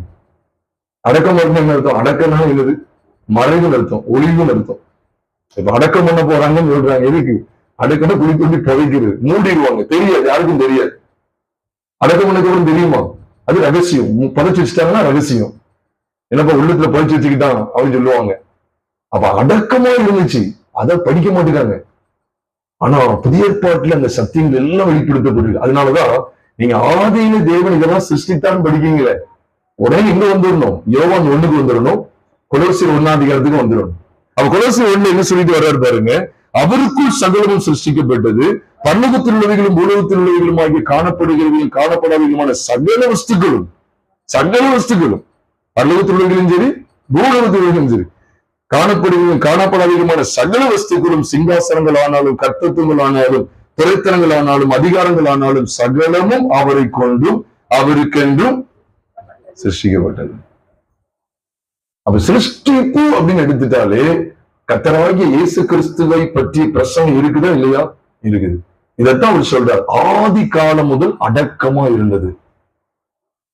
இப்போ ஒருத்தங்க ஒரு கிஃப்ட் நமக்கு ஒரு பரிசு கொடுக்காங்க அப்படின்னா சிலர் பாருங்க கொஞ்சம் ஆச்சரியமா இருக்கட்டும், வியப்படைட்டுன்னு சொல்லிட்டு என்ன செய்வாங்க, நிறைய பேப்பர் ரேப்பர் என்ன செய்வாங்க, சுத்திடுவாங்க, நிறைய கவர் பண்ணிடுவாங்க. ஒவ்வொன்னா எடுக்க ஒவ்வொரு லேயரா எடுக்க வந்துகிட்டே இருக்கும். திரும்பி பார்த்தா 50வது லேயர்ல கூட என்ன செய்வாங்க, ஒரு பொக்கிஷத்தை வச்சிருப்பாங்க. அப்படிதான் அந்த காலத்துல அப்படியே ஓபன் பண்ணி பார்த்துக்கிட்டே இருந்திருக்காங்க. அவங்களால அந்த பொக்கிஷத்தை கண்டுபிடிக்கவே முடியல. அதனாலதான் பழைய பாட்டுக்கால தீர்க்கதரிசிகள், பழைய பாட்டுக்கால பரிசுத்தவான்களை குறித்து பைபிள் சொல்லும் போது இவ்விதமாய் சொல்லுகிறது. இவ்விதமாய் இவர்கள் எல்லாரும் விசுவாசத்தினாலே நற்சாட்சி பெற்றும் வாக்குத்தத்தம் பண்ணப்பட்டதை அடையாம போனார்கள். எங்கே? எபிரேயர் 11வது அதிகாரம் 39ஆம் வசனத்துல சொல்லப்பட்டிருக்கு. நீங்க எபிரேயர் 11:39 பார்த்தீங்கன்னா, இவர்கள் எல்லாரும் விசுவாசத்தினாலே நற்சாட்சி பெற்றும். இன்னைக்கு விசுவாசத்தினால் நற்சாட்சி பெற்றது நமக்கு பெரிய பிரசங்கமா இருக்கு. எரிகோ கோட்டை தகர்க்கிறது குறித்து ஒரு பிரசங்கம் பண்ணிட்டு அது ஒரு பெரிய பிரசங்கம் நினைக்கும். அது ஃபெயிலியர் போட்டிருக்கு, அவங்க பூர்ண ஆதரவும் போட்டிருக்கு. அந்த கடைசி 2 வசனங்களை பாத்தீங்களா? எபிரேயர் 11வது அதிகாரம் 39-40 கவனிக்கும் போது வேதம் தெளிவா சொல்றது, இவங்க எல்லாரும் விசுவாசத்தினாலே நற்சாட்சி பெற்றும் வாக்குத்தத்தம் பண்ணப்படுறது என்ன செய்யல, அடையாளப்படும். இவர்கள் எல்லாமே யாரு? அதுக்கு முன்னால வாழ்ந்த ராஜாக்கள், தீர்க்கதரிசிகள், பெரிய பெரிய பரிசுத்தவான்கள், அவங்க முதற்கொண்டு அத்தனை தீர்க்கதரிசிகள் உட்பட, அவங்க முதற்கொண்டு மைய தீர்க்கதரிசி உட்பட, ஏனோக்கு தேவனோடு சஞ்சரித்த ஏனோக்கும் வாக்குத்தத்தம் பண்ணப்படுறது அடையல. பைபிள் எப்படித்தானே சொல்லுது? ஆபிரகாம் அடையல, ஈசாக்கு அடையல, யாக்கோபு அடையல, கோத்திர பிதாக்கள் அடையல. ஆனா இன்னைக்கு அவங்களை குறித்து ஒரு செய்தி, ஒரு நோய் நம்ம நல்லா கேட்டு கைத்திட்டு போயிடும். அது பூர்ணமாகாத செய்தி. இப்பவும் சொல்றேன், அதனாலதான் பிரியமானவர்களே, நான் யாரும் குழப்பல, நீங்க எல்லா பகுதியிலுமே கிறிஸ்து வெளிப்படுத்தப்படுறதை நீங்க பாருங்க. இப்ப ஒரு உதாரணத்துக்கு சொல்றேன், தானியேல் தன்னை தீட்டுப்படுத்தாதபடிக்கு தனக்குள்ள ஒரு தீர்மானம் பண்ணியிருந்தான். அதன்படி அவன் செய்தான்னு போட்டிருக்கு, அப்படித்தானே? இந்த வசனத்தை அப்படி புதிய ஏற்பாடு வெளிச்சத்துக்குவாங்க. நம்மளும் தீர்மானம் பண்ணுவோம், நான் தீட்டுப்படக்கூடாது, நாடக சினிமா பார்த்து என்னுடைய வாழ்க்கையை தீட்டுப்பட்டிருக்கூடாது, கெட்ட வார்த்தை பொய் பேசி என்னுடைய ஜீவியத்தை தீட்டுப்படுத்திடக்கூடாதுன்னு சொல்லி ஒரு தீர்மானம் பண்ணுவோம். நம்மளால நிக்க முடியல, என்ன செய்யறது? அவ தானியேல் நின்றான்னு சொல்லி பார்க்கணும். அப்ப நான் அந்த ரகசியத்தை கவனிக்கணும். அவன் எங்க இருந்து வந்தவன் அப்படின்னு சொன்னா, யூத குலத்திலிருந்து வர்றாரு. அப்ப எனக்கு இன்னைக்கு ஒரு வெளிப்பாடு வேணும், ரட்சிப்பு யூதனி வழியே வரும் அப்படிங்கிற அந்த வெளிப்பாடு எனக்கு இருக்கும்போதுதான் என்னால நிலைநிற்க முடியும். இந்த தானியேலை குறித்து ஏதோ தானியேல் தீர்மானம் பண்ண நிக்க முடியல, நின்னாரு அப்படின்னா என்னால ஏன் நிக்க முடியல? அப்ப பைபிள் என்ன சொல்லுது அப்படின்னா, நம்முடைய பழைய மனுஷன் அவனோடு கூட சிலுவையில் அழியப்பட்டிருக்கிற அந்த வெளிச்சத்தை நாம் விசுவாசிக்கும் போது, அந்த சத்தியத்தை நான் விசுவாசிக்கும் போது என்னுடைய சுயம் சார்ந்த வாழ்க்கை, மாம்சம் சார்ந்த வாழ்க்கை அற்று போகிறது. அதனால தானியேல் தீட்டுப்படாம தன்னை காத்துக்கொண்டா நீங்களும் காத்துக்கொள்ளுங்க. நான் உங்களுக்கு சொல்றேன்னு வச்சுக்கோங்களேன், உங்களுக்கு உண்மை நானும் அப்படிதான் கேட்டு அதுக்கும் ஆமீன் போட்டுதான் இருந்தேன். நீங்க எப்படி சொல்லி கொடுக்கறது அப்படின்னா, நீங்க உங்களால முடியும், நீங்க என்ன செய்யுங்க, தானியேலை போய் தீர்மானம் பண்ணிக்கங்க அப்படின்னு சொல்றாங்க. நான் தீர்மானம் பண்ணிக்கிறதுக்கு அப்படின்னா எனக்கு தானியேல் புஸ்தகம் போதும், அது ஆதியாகமத்தின் மல்கிய வரைக்குமே போதுமே. கிறிஸ்து எனக்கா வித்தியாசம் அவசியம் இல்லை. நீங்க யோசிச்சு பாருங்க, இப்ப பழைய புதிய ஏற்பாடு கையில இல்லைன்னு வச்சுக்கோங்களேன், பழைய ஏற்பாடு மட்டும்தான் இருக்கு. இதை வச்சு நான் உங்களுக்கு தானியேல் புஸ்தகத்தை குறித்து பிரசங்கம் பண்றேன். அப்ப தானியேல் என்ன செஞ்சாரு, கிறிஸ்துவின் வழி இல்லாம என்ன செஞ்சாரு. அப்ப அவரும் இந்த தீர்மானத்துல உறுதியா இருந்தா, அப்ப நானும் இருந்துருந்தீங்கன்னா முடிய மாட்டேங்க நம்மளால. அப்ப நம்மளால முடியாதுன்னு சொல்லிதான் கிறிஸ்து வெளிப்பட்டா. உங்களால என்னாலையும் பாவங்களை மேற்கொள்ள முடியாது, மாம்சத்தை மேற்கொள்ள முடியாது, உலகத்தை மேற்கொள்ள முடியாதுங்கிறதுக்காக கிறிஸ்துவின் சிலுவை உங்களுக்காக எனக்காக வெளிப்படுத்தப்பட்டது. அப்ப கிறிஸ்துவின் சிலுவை எதை நமக்கு காண்பித்து கொடுக்கிறதுனா, நம்முடைய ஒட்டுமொத்த மாம்சத்தையும் நம்முடைய ஒட்டுமொத்த உலகத்தையும் மாண்டு போக செய்கிற ஒரே ஒரு காரியம் சிலுவை பற்றிய உபதேசம். அப்ப அந்த சத்தியத்தை அறியணும். அதனாலதான் நீங்க கவனிச்சீங்கன்னா, ஆதி காலம் முதல் எங்க இருந்து பாருங்க, உலகம் உண்டாகிறதுக்கு முன்னாலேயே அவர் இருக்கிறார். இப்ப இங்க உலகம் உண்டாகிறத குறித்து பார்க்கிறோம். நீங்க வெளிப்படுத்தல் சரி, ஒரு 2-3 வசனத்தை உங்களுக்கு சொல்றேன். வெளிப்படுத்தல் 13வது அதிகாரம் 8ஆம் வசனத்தை நீங்க கவனிச்சீங்கன்னா, வெளிப்படுத்தல் 13வது அதிகாரம் 8ஆம் வசனத்தில் சொல்லப்பட்டிருக்கு, அவர் உலக தோற்றம் முதல் அடிக்கப்பட்ட ஆட்டுக்குட்டி. உலக தோற்றத்துக்கு முன்னாலேயே அவர் அடிக்கப்பட்டாராம். அப்ப எவ்வளவு உன்னதமான திட்டம் பாருங்க. குமாரனாகிய இயேசு கிறிஸ்துவை குறித்த உன்னதமான தேவனுடைய திட்டம் உலக தோட்டத்துக்கு முன்னே.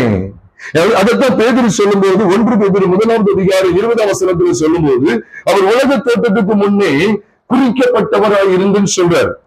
1 பேதுரு 1ஆம் அதிகாரம் 20ஆவது வசனத்துல சொல்லும் போது, அவர் உலக தோற்றத்துக்கு முன்னே என்ன செய்யப்பட்டார்? குறிக்கப்பட்டவராக இருந்து இப்ப நமக்கு கடைசி காலத்துல வெளிப்பட்டார். அப்போ எப்பவுமே அவர் தீர்மானிக்கப்பட்டார் பாருங்க. உலக தோற்றத்துக்கு முன்னால உள்ளது நமக்கு ரகசியமா இல்லையா? ரகசியம். அதை பரிசுத்தவான்கள் எவ்வளவா அந்த ரகசியத்தை வெளிப்படுத்துறாங்க பாருங்க. அப்ப அதைத்தான் நான் படிக்க வேண்டியிருக்கு. அப்போ இந்த கிறிஸ்து எது 2000 வருஷத்துக்கு முன்னால் வெளிப்படுத்தப்பட்டு நினைச்சிடாதீங்க. இது ரகசியம். ஆதி காலம் முதல் இந்த ரகசியத்தை ஆண்டு புதிய பாட்டுல ஆண்டு வெளிப்படுத்தி வைத்திருக்கிறார். அப்போ இது உலக தோட்டத்துக்கு முன்னே அவர் குறிக்கப்பட்டவராக இருந்தா, அது மாத்திரம் இல்ல, சிருஷ்டிப்பு எடுத்துக்கொள்ளும் போதும் இவரை கொண்டுதான் ஆண்டு சகலத்தை சிருஷ்டித்திருக்கிறார். ஆனா ஆதியாகமத்துல பார்த்தா தேவன் மட்டும் ஏதோ பேசிக்கிட்டே இருக்கிற மாதிரி இருக்கு, வந்துகிட்டே இருக்கிற மாதிரி இருக்கு. தேவன் பேசுறாரு, தேவன் பேசிக்கிட்டே இருக்கிறார், அவர் பேசுறதெல்லாம் வந்துகிட்டே இருக்கு. அப்படிதான் நமக்கு ஆதியாகமத்தை பார்த்தா தெரியுது.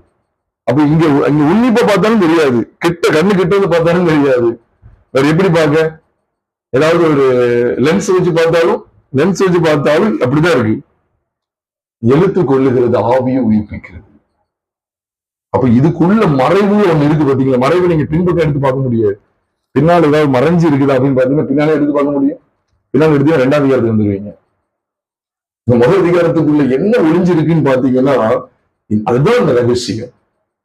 ஒண்ணு தெரிஞ்சுக்கங்க. இப்போ இது ரகசியம் இல்லை, இந்த பெண் ரகசியம் கிடையாது, ஏன்னா வெளியில இருக்கு. ஆனா என் பாக்கெட்டுக்குள்ள இருக்கிறது என்னதான் ரகசியம். அப்போ இது ரகசியம் கிடையாது, இந்த இருக்கு, இது ரகசியம் கிடையாது. இது உள்ள இருக்கு பாத்தீங்களா? இதை பாக்கெட்டுக்குள்ள இருக்கு பாருங்க. இது உள்ள இருந்து பார்க்க முடியல. பார்க்கணும்னா புதிய ஏற்பாடு வரணும். அவரை கொண்டு, அவர் மூலமா, அவரை கொண்டுதான் எல்லாமே சிருஷ்டிக்கப்பட்டது. அவருக்குள், அவராலே, அவரை கொண்டு. அவர் சிருஷ்டிப்புல கிறிஸ்து இருக்கிறார். நீங்க எதுவும் தேவன் அதை படைச்சுன்னு சொல்லிட்டு போயிட்டாங்க. இல்ல, சிருஷ்டிப்புல அவர் தான் இருக்கிறார். அந்த உன்னிப்பை கவனிக்க வேண்டியது இருக்கு.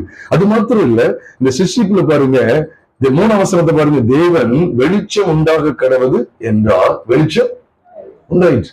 ஆண்டவர் பேசின முதல் வாக்கியமே வெளிச்சம் தான். ஏன் வெளிச்சத்தை முக்கியப்படுத்துறேன்? அகழ்வுதான் அடுத்து வருது. அவ ஏன் வெளிச்சத்தை முக்கியப்படுத்துறோம் அப்படின்னு சொன்னா, நீங்க இப்ப இந்த பூமியில உள்ள எல்லாத்தையும் நீங்க பார்க்கணும். இந்த பூமியில உள்ள எல்லாத்தையுமே நீங்க பார்க்கணும். எந்த ஒரு உதவியோடு பார்க்க முடியும்? வெளிச்சம் தான். இந்த பூமியில எல்லாத்தையும் நீங்க பார்க்கணும். கண்டிப்பா வெளிச்சத்தினுடைய உதவினால மட்டும்தான் பார்க்க முடியும். வெளிச்சத்தினுடைய உதவினால பார்க்க முடியும். இப்ப ஃபுல்லா இருட்டாயின்னு வச்சுக்கோங்களேன். உங்க முகம் எனக்கு தெரியாது, உங்க முகம் எனக்கு தெரியாது, என் முகம் உங்களுக்கு தெரியாது, இங்க இருக்கிற ஒண்ணுமே தெரியாது. அப்போ நல்லா ஞாபகம், நமக்கு எல்லாத்தையுமே பார்க்கக்கூடிய ஒண்ணு என்ன அப்படின்னு கேட்டா வெளிச்சம் மட்டும்தான் தேவையா இருக்கு. அப்ப இந்த வெளிச்சம் யாருன்னு கேட்டா அதுவும் கர்த்தராகிய இயேசு கிறிஸ்து. இப்ப இந்த வசனம் வெளிச்சம் உண்டாக கடவுள் இருக்குல்ல, அதுக்கு முந்தின வசனம் என்ன போட்டிருக்குன்னு பாருங்க. அதுக்கு முந்தின வசனம் என்ன போட்டிருக்கு? பூமியானது ஒழுங்கின்மையும் வெறுமையுமாய் இருந்தது. அப்போ வெளிச்சம் வர்றதுக்கு முன்னாடி என்ன இருந்தது? ஆமா, வெளிச்சம் வர்றதுக்கு முன்னாடி இருள் தான் இருந்தது. அப்ப இருட்டுல ஒண்ணுமே தெரியாது. அப்ப இந்த வெளிச்சத்துலதான் சகலத்தையும் பார்க்க முடியுங்கிறதுக்காக முதல்ல தேவன் கொண்டு வர்றது என்னன்னா வெளிச்சம். வெளிச்சம் உண்டாக கடவுது என்கிற இந்த வாக்கியத்தை நம்ம இங்க கவனிக்கிறோம். அப்ப ஆதியாகமம் 1ஆம் அதிகாரம் 3ஆம் வசனத்துல வெளிச்சம் உண்டாக கடவுது அப்படின்னு சொல்லும் போது அது குமாரனை குறித்து வெளிப்பாடுதான். இப்ப இதே ஆதியாகமம் 1ஆம் அதிகாரம் கையில வச்சுக்கோங்க. 2 கொரிந்தியர் புஸ்தகம் 4ஆம் அதிகாரம் 6ஆம் வசனத்தை நாம் பார்க்கும்போது அங்க சொல்ற இருளிலிருந்து வெளிச்சத்தை பிரகாசிக்க சொன்ன தேவன் இயேசு கிறிஸ்துவின் முகத்தில் உள்ள தமது மகிமையின் அறிவாகிய ஒளியை தோன்று பண்ணும் பொருட்டாக எங்கள் இருதயங்களை பிரகாசித்தார். எவ்வளவு நேர்த்தியா சொல்றாரு பாருங்க. 2 கொரிந்தியர் 4ஆம் அதிகாரம் 6ஆம் வசனத்தை தான் சொல்றேன். 2 கொரிந்தியர் 4ஆம் அதிகாரம் 6ஆம் வசனம் எங்க இருந்து எடுக்கப்படுது? ஆதியாகமம் முதல் அதிகாரம். ஆதியாகமம் முதல் அதிகாரத்தில் எடுக்கிறாரு. அப்ப ஆதியில தேவன் வானத்தை பூமியை சிருஷ்டித்தார். அதை தொடர்ந்து இந்த சிருஷ்டிப்பு எல்லாமே யாரை கொண்டுதான்? அதிகாரத்தில் போட்டிருக்கா அப்படி? குமாரனை கொண்டு சகலமும் அவருக்குள்ளும் அவராலே அப்படி சிருஷ்டிக்கப்படும் போட்டிருக்குதா? இல்ல. நீங்க அறிஞர்கள்ல இந்த உள்ளான இந்த ரகசியத்தை படிக்காதனாலதான் நீங்க என்ன தெரியுமா? ஈசாக்கு விதை விதைத்தான் ஆண்டவர் 100 மடங்கு பலனை தந்தான்னு சொன்னாலும் கைத்தட்டி கிடக்காங்க. நான் சொல்றேன், ஈசாக்கு கிறிஸ்துவை குறித்த சத்தியங்கள். ஈசாக்கு விதை விதைச்சுக்கிட்டு இருக்காரு. இன்னைக்கும் ஈசாக்கு இந்த விதையை நமக்குள்ள விதைச்சுட்டு தான் இருக்கிறாரு. 100 மடங்கு பலன் என்ன செய்றாரு? எதிர்பார்த்து கொண்டிருக்கிறார். அதுதான் உண்மையான சத்தியம். உண்மையா இல்லையா? தெளிவா பார்த்துட்டோம். இதை இப்படியே பார்த்து உள்ள இருக்கிற ஆதி காலம் முதல் இருந்த ரகசியத்தை பார்த்துக்கங்க. நீங்க பின்னால திரும்பினாலும் அந்த ரகசியத்தை படிக்க முடியாது. பின்னால மறைஞ்சு நினைக்கீங்களா? இல்ல, உள்ள இருக்கு. ஆதி காலம் முதல் இருந்த ரகசியம். இந்த ரகசியம் என்ன? நம்ம தொடர்ந்து படிக்கிறோம். 3ஆம் வசனத்துல வெளிச்சம் உண்டாகுகிறது என்றார். அவ தேவனுடைய இருதயத்துல ஆதியில என்ன திட்டமிச்சு தெரியுமா? இந்த இருள் அகற்றணும். ஆழத்தின் இருள் இருந்தது. அப்ப இந்த இருளை விரட்டணும் அப்படின்னா நம்ம இருளை போகணும்னு சொல்ல வேண்டாம். நிறைவானது வரும்போது குறைவானது என்ன செஞ்சிடும்?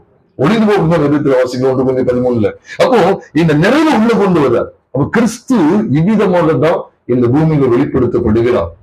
அப்ப கிறிஸ்து வெளிப்படுத்தப்பட வேண்டிய நோக்கம் என்ன? இருள் நிறைந்த வாழ்க்கை, இருள் நிறைந்த இந்த உலகம் வெளிச்சத்தை காண வேண்டும். அதனாலதான் வெளிச்சம் உண்டாக கடவுள் சொல்றார். இதனுடைய அர்த்தம் எங்க இருக்குன்னா 2 கொரிந்தியர் 4வது அதிகாரம் 6ஆம் வசனத்துல இருக்கு. 2 கொரிந்தியர் 4வது அதிகாரம் 6ஆம் வசனம் சொல்லுது. மீண்டும் சொல்லுகிறேன், இருளில் இருந்து வெளிச்சத்தை பிரகாசிக்க சொன்ன தேவன். எங்க சொன்னாரு? சொல்லுங்க, கரெக்டா சொல்லுங்க. இது பைபிள் ஸ்டடி, நீங்க சொல்லணும். நான் அந்த காலம் இந்த காலம் வருகைக்கு 1230 நாட்கள் கூட நிறைய குரூப் பேசிட்டு இருக்கு. புலி வருது பூனை வருதுன்னு சொல்லி மிரட்டிக்கிட்டு இருக்காங்க. இப்ப அடுத்த நொடி ஆண்டு வருகை வந்தா நினைச்சுக்கணும், போவதுக்கான சக்திகளை நம்ம தியானித்துக் கொண்டு வருகிறோம். புலி வந்தாலும் சரி, பூனை வந்தாலும் சரி, வெட்டுக்கிளி வந்தாலும் சரி, அதுக்கு வெறும் ஏழி வந்தாலும் சரி, நம்ம கர்த்தருடைய வருகைக்கு போகணும் அப்படின்னா குமாரனை குறித்த வெளிப்பாட நம்ம சரியா அறியணும். பிரியமானவர்கள, அப்ப பவுல் இதுக்காக ஆதி காலம் முதல் அடக்கமாய் இருந்தது எங்களுக்கு வெளிப்படுத்தப்பட்டதுன்னு சொல்றாருன்னா அது எதுதான் வெளிப்படுத்தி காமிக்குதான்? இயேசு கிறிஸ்துவை பற்றிய பிரசங்கம்னா வெளிப்படுத்துது. அப்ப இயேசு கிறிஸ்துவை பற்றிய பிரசங்கத்தை தான் பார்த்து படிச்சுட்டு இருக்கோம். அவர் சிருஷ்டிப்பு இருக்கிறார் இல்லையா? இருக்கிறார். வெளிச்சம் வந்தால் கடவுளுங்கிறதையும் அவர் இருக்கிறார் பாருங்க. அவர் இருளில் இருந்து வெளிச்சத்தை பிரகாசிக்க சொன்ன தேவனோட முடிக்கல. சொன்ன தேவன் இயேசு கிறிஸ்துவின் முகத்தில் உள்ள தமது மகிமையின் அறிவாகிய ஒளியை,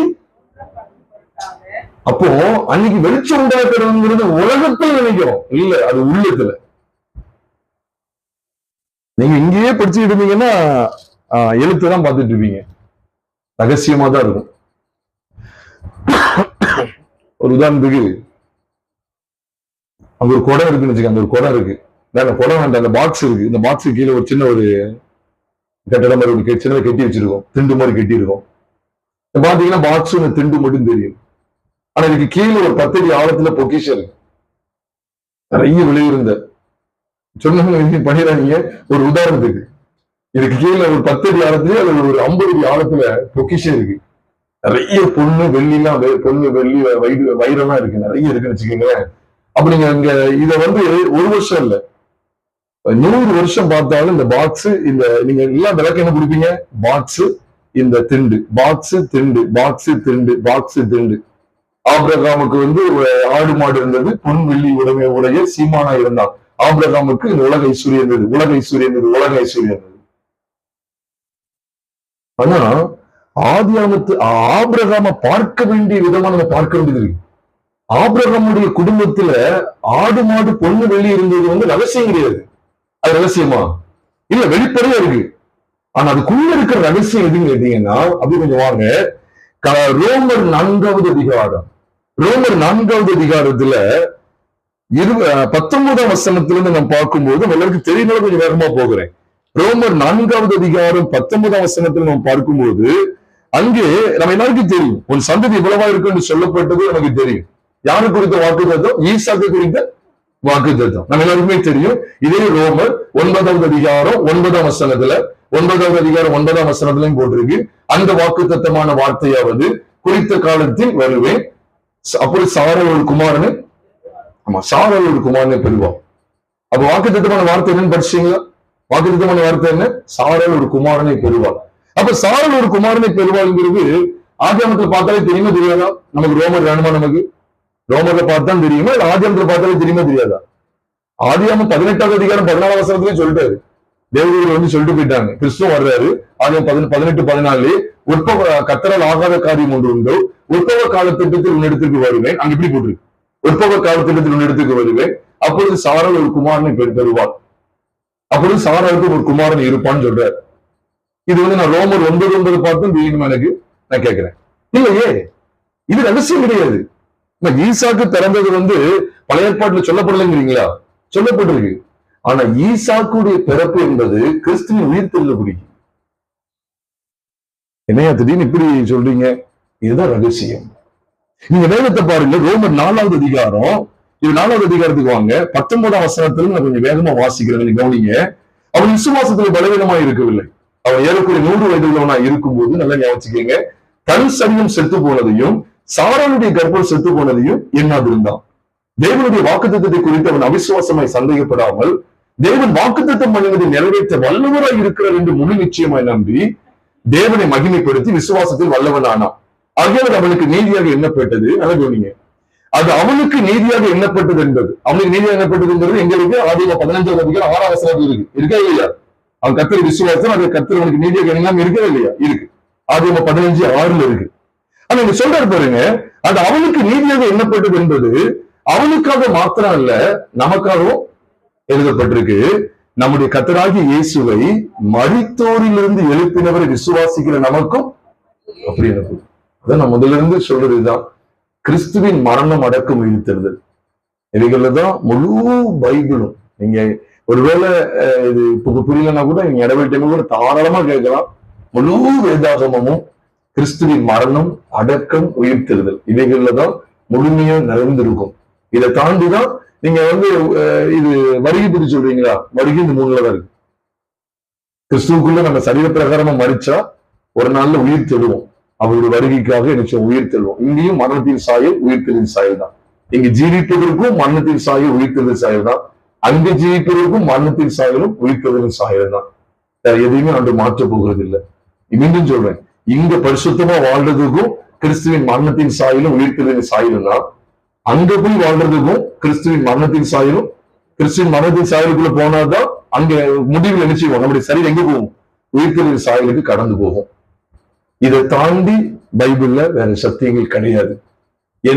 எத்தனை மனுஷன் நீங்க கொண்டு வந்தாலும் சரி, பைபிள் அவங்களுக்கு பூஜ்யம் தான் போட்டு விடுது. எப்படி போட்டு விடுதுன்னா, இவர்கள் எல்லாரும் விசுவாசத்தினால நற்சாட்சி பெற்றிருந்தும் வாக்குத்தத்தம் பண்ணப்பட்டதை அடையாமல் போனார்கள். அவர்கள் நம்மை அல்லாமல் பூர்ணர் ஆகாதபடிக்கு விசேஷித்த நன்மையானது ஒன்றை தேவன் நமக்கென்று முன்னதாக நியமித்திருந்தார் என்று சொல்லி எபிரேயர் 11வது அதிகாரம் 39 மற்றும் 40 வசனங்கள்ல நீங்கள் நான் தெளிவாக பார்க்க முடியும். அப்போ நீங்க ஆபிரகாம் ஆபிரகாமுக்கும் சாராளுக்கும் ஈசாக்கு பெற்றெடுத்தது, ஈசாக்கு வர்றதை நீங்க பாக்குறீங்களே, எங்க பைபிள் சொல்றது அது ரகசியம் கிடையாது, அது வெளிப்படையான எழுத்து. நல்ல கவனிங்க, அது வெளிப்படையான எழுத்து. ரகசியம் என்ன அப்படின்னு சொன்னா, ஆதி காலத்துல ஆபிரகாமுடைய வீட்டுல இருந்த ரகசியம் என்ன அப்படின்னு கவனிச்சீங்கன்னா, அது அவனுக்கு நீதியாக எண்ணப்பட்டது என்பது ரோமர் 4ஆம் அதிகாரம் 23 தொடர்ந்து வாசிக்கிறேன். அது அவனுக்கு நீதியாக எண்ணப்பட்டது என்பது அவனுக்காக மாத்திரமல்ல, யாருக்காக எழுதப்பட்டிருக்கு? நமக்காகவும் எழுதப்பட்டிருக்கு. அப்ப அன்னைக்கு எழுதப்பட்டதனுடைய அந்த ரகசியம் எங்க வெளிப்படுத்தப்படுது? இங்க வெளிப்படுத்தப்படுது.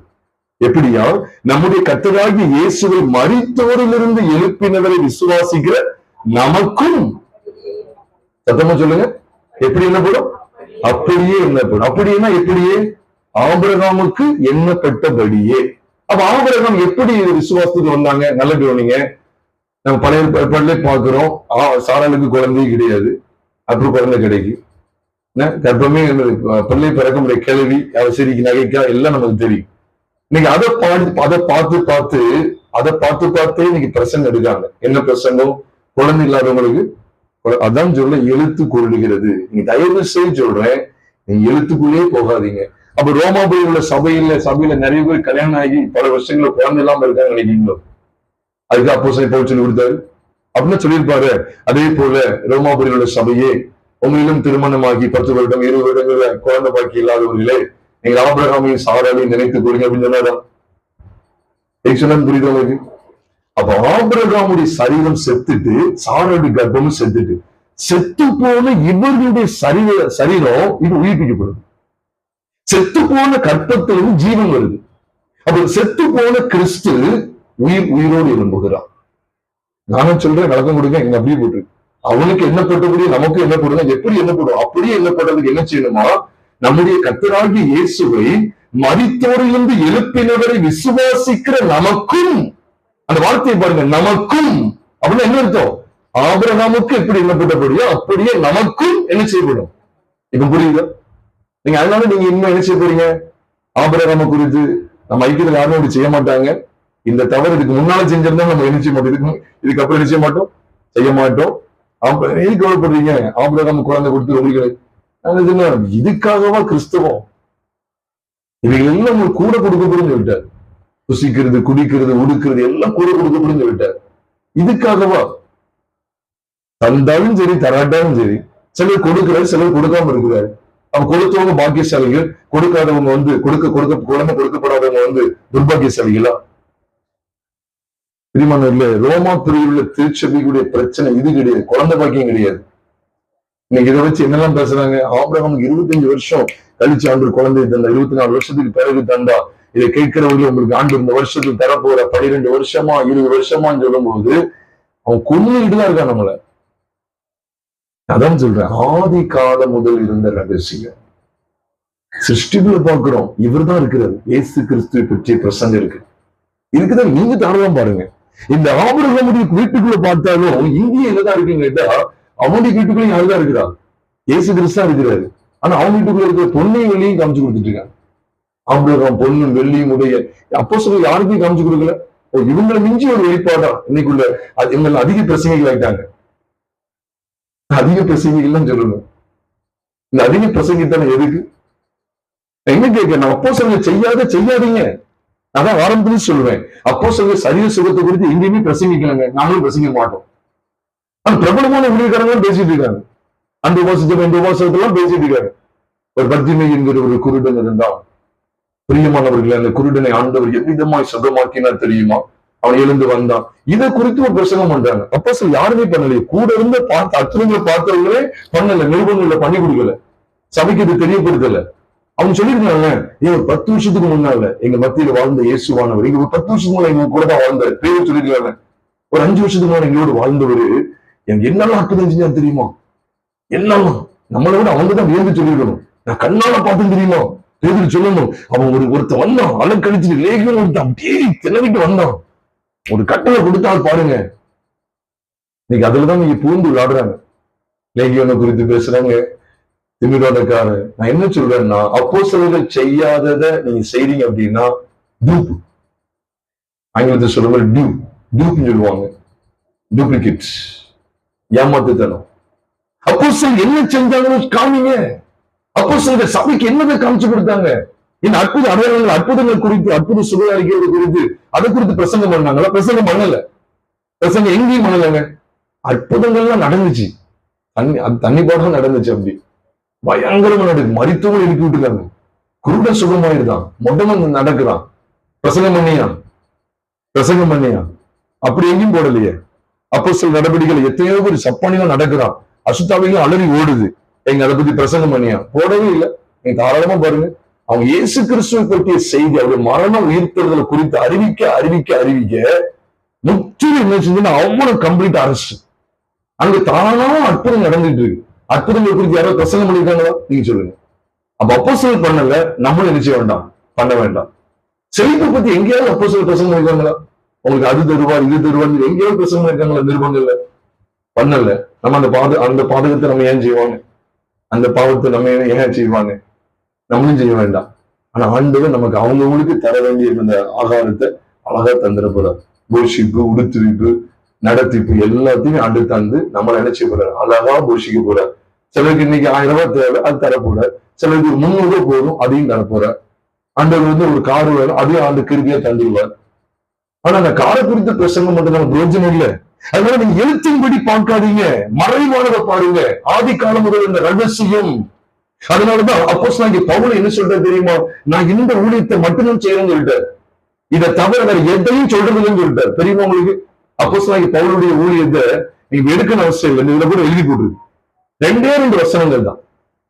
இந்த அப்போஸ்தலர் 26ஆவது அதிகாரம் 22, 23 போட்டு பாருங்க. இந்த கபூர்ல எழுதி பாருங்க. கபூர்ல இந்த கபூர் கதவுல எழுதி பாருங்க, போட்டிருக்காங்க பாருங்க. இந்த 2 காரியம் தான் அவர் செய்யற. இதை தவிர நான் வேற ஒன்னும் செய்யலன்னு சொல்றார்.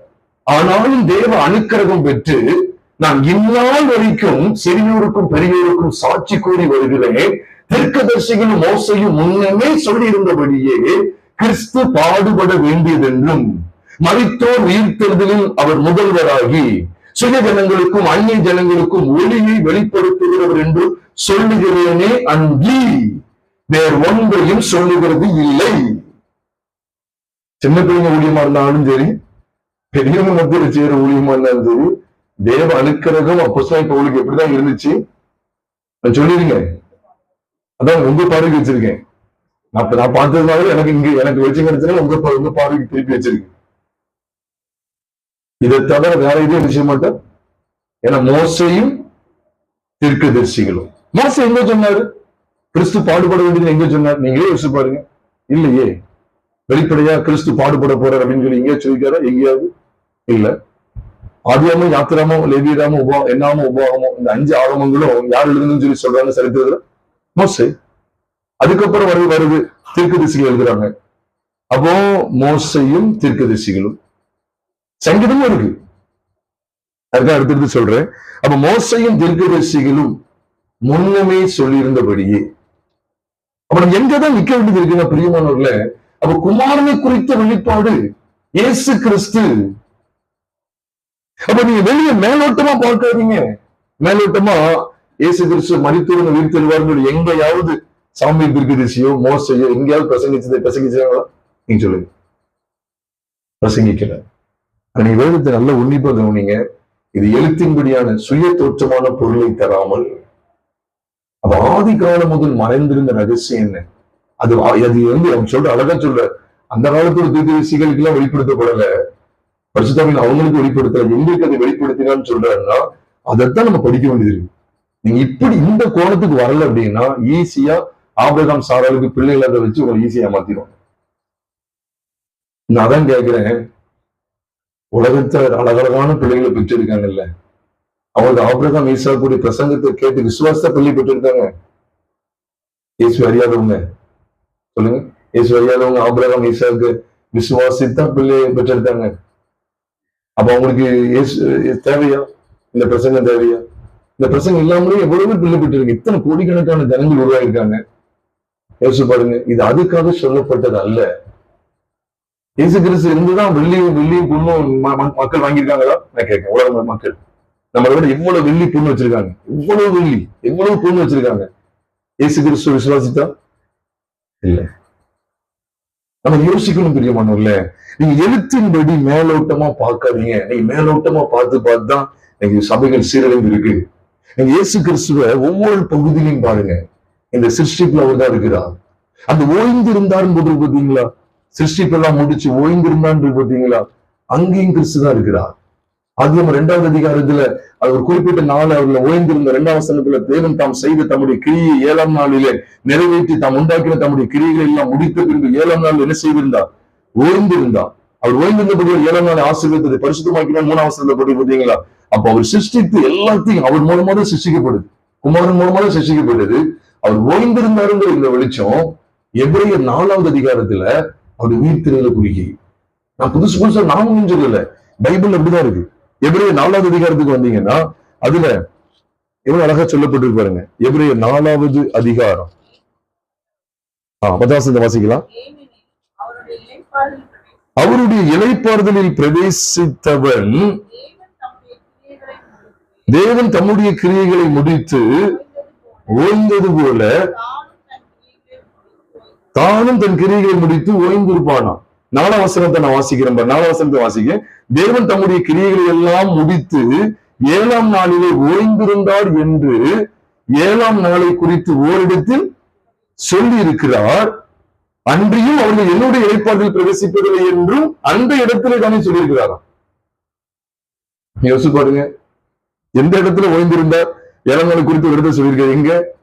அங்க ஆதியாகமம் 2ஆம் அதிகாரம் அதே இடத்துலதான் இருக்கிறாராம். அவர்கள் என்னுடைய இளைப்பாறுதல் பிரவேசிப்பதில்லை. இது எங்க வருதுன்னு கேட்டா சங்கீதம் 95 வருது. நமக்கு தெரியும். சங்கீதம் 95 வருது. அவர் என்னுடைய இளைப்பாறுதல் பிரவேசிப்பதில்லை என்று என்னுடைய கோபத்தில் ஆணைக்குன்னு சொல்லி சொல்லுவார். அப்ப இது எதுக்கு குறிக்கு அப்படின்னு சொன்னா, அதுக்கப்புறம் நீங்க பாருங்க அழகா போட்டிருக்கு. சிலர் அதில் பிரவேசிப்பது இன்னும் வரப்போகிற காரியமா இருக்கிறபடினாலும், சுவிசேஷத்தை முதலாவது கேட்டவர்கள் கீழ்ப்படியாமினாலே அதில் பிரவேசியாமல் போனபடினாலும், இன்று அவருடைய சத்தத்தை கேட்பீர்களாக உங்கள் ஏதையை கடினப்படுத்தாதீர்கள் என்று வெகு காலத்திற்கு பின்பு தாவீதின் சங்கீதத்திலே சொல்லியிருக்கிறபடி இன்று என்று சொல்வதனாலே பின்னும் ஒரு நாளை குறித்திருக்கிறார். பாருங்க, அப்ப அந்த நாள் என்னன்னு சொல்லிதான் வெளிச்சத்தை கொண்டு வந்துட்டே இருக்கிறாரு. அதுல சொல்லும்போது சொல்ற 14ஆம் வசனத்துக்கு வரும்போது, வானங்களின் வழியாய் பரலோகத்திற்கு போன தேவகுமாரனாகிய இயேசு என்னும் மகா பிரதான ஆசாரியர் நமக்கு இருக்கிறபடியினால், இதனாலதான் அவர் சொல்றார் கிருபாசனத்தில் இந்த தைரியமாய் கிருபாசனத்தில் சேர கடவுள் சொல்லி இந்த அதிகாரம் முடியுது. அவர் இன்னும் இளைப்பாறுதல வரலையா? அவர் தேவன் தம்முடைய கிரியைகளை செய்து முடித்து ஓய்ந்திருந்தாருங்கிறது என்ன வெளிச்சத்தை காண்பித்து கொடுக்க அப்படின்னு சொன்னா, உண்மையாகவே அவர் நம்முடைய ரட்சிப்புக்கான அத்தனை வேலைகளையும் கல்வாரி சிலுவையில நிறைவேற்றி முடித்து அவர் ஓய்ந்திருந்தார். இதுதான் வானங்களின் வழியா ஏறி போகணும் அப்படின்னு சொல்லி சொல்லப்படுறது. அவர் தம்முடைய கிரியைகள் அனைத்தையும் முடிச்சு வானங்களின் வழியா ஏறி போகிறார். தம்முடைய சகல கிரியைகளை முடித்து அவர் என்ன செய்கிறார்? 7ஆம் நாளில் ஓய்ந்திருந்தது போல ஓய்ந்திருக்கும்படி போகிறார். இதாவது மனித பரிசத்தில் வீட்டிற்கும்படி போகிறார். அப்ப இந்த சத்தியங்களை வெளிப்படுத்துது. அதனாலதான் நீங்க கவனிக்கணும், 8ஆம் வசனத்துல போட்டிருக்கு, யோசுவா அவர்கள் இளைப்பாறுதலுக்கு உட்படுத்தி இருந்தால் பின்பு அவர் வேறொரு நாளை குறித்து சொல்லியிருக்க மாட்டாருன்னு சொல்றார். யோசுவா அவர்கள் இளைப்பாறுதலுக்கு உட்படுத்தி இருந்தால் அப்படின்னா யோசுவா அவர்கள் என்ன செய்யல? இளைப்பாறுதலுக்கு உட்படுத்தல. நினைப்பீங்க காணான் கிடைச்சது இல்ல, காணான் தேசத்தை கொடுத்தாரு. காணான் தேசம் எப்படி இருக்குன்னு வர்ணிப்பாங்க. இன்னைக்கு பிரசங்கிகள் காணான் தேசத்தை வர்ணிப்பாங்க. காணான்ல ஒரு கொலை திராட்சை கொலையை எடுத்துட்டு வந்தாலே எவ்வளவு பெருசா இருக்கும் தெரியுமா அப்படின்னு சொல்லி வர்ணிப்பாங்க. பாலும் தேனும் ஓடுகிற காணானை குறித்து வர்ணிச்சு பேசிக்கிட்டே இருப்பாங்க. நான் சொல்றேன், யோசுவாவை அவங்க இளைப்பாறுதலுக்கு உட்படுத்தலையா? சரி, மோசே உட்படுத்தலன்னா பரவாயில்ல, யோசுவா உட்படுத்தினாரா? இவர்கள் பாருங்க, யோசுவா உட்படுத்தினா முடிஞ்சுதா? யோசுவா அவர்களை இளைப்பாறுதலுக்கு உட்படுத்தி இருந்தால் பின்னும் அவர் ஒரு நாளை குறித்து சொல்லியிருக்க மாட்டாருன்னு இருக்கு. அப்புறம் யோசுவா அவங்க இளைப்பாறுதலுக்கு உட்படுத்தினாரா? உட்படுத்தல. ஆனா நீங்க பைபிள் நீங்க வாசித்து பாத்தீங்கன்னா யோசுவா ஒரு இடத்துல ரெண்டு வசனத்துல வாசிக்கிறோம், யோசுவா இளைப்பாறுதலுக்கு அவர்கள் உட்படுத்தினார்னே இருக்கு. யோசுவா 22வது அதிகாரம் 24ஆம் வசனத்தை வாசிங்க.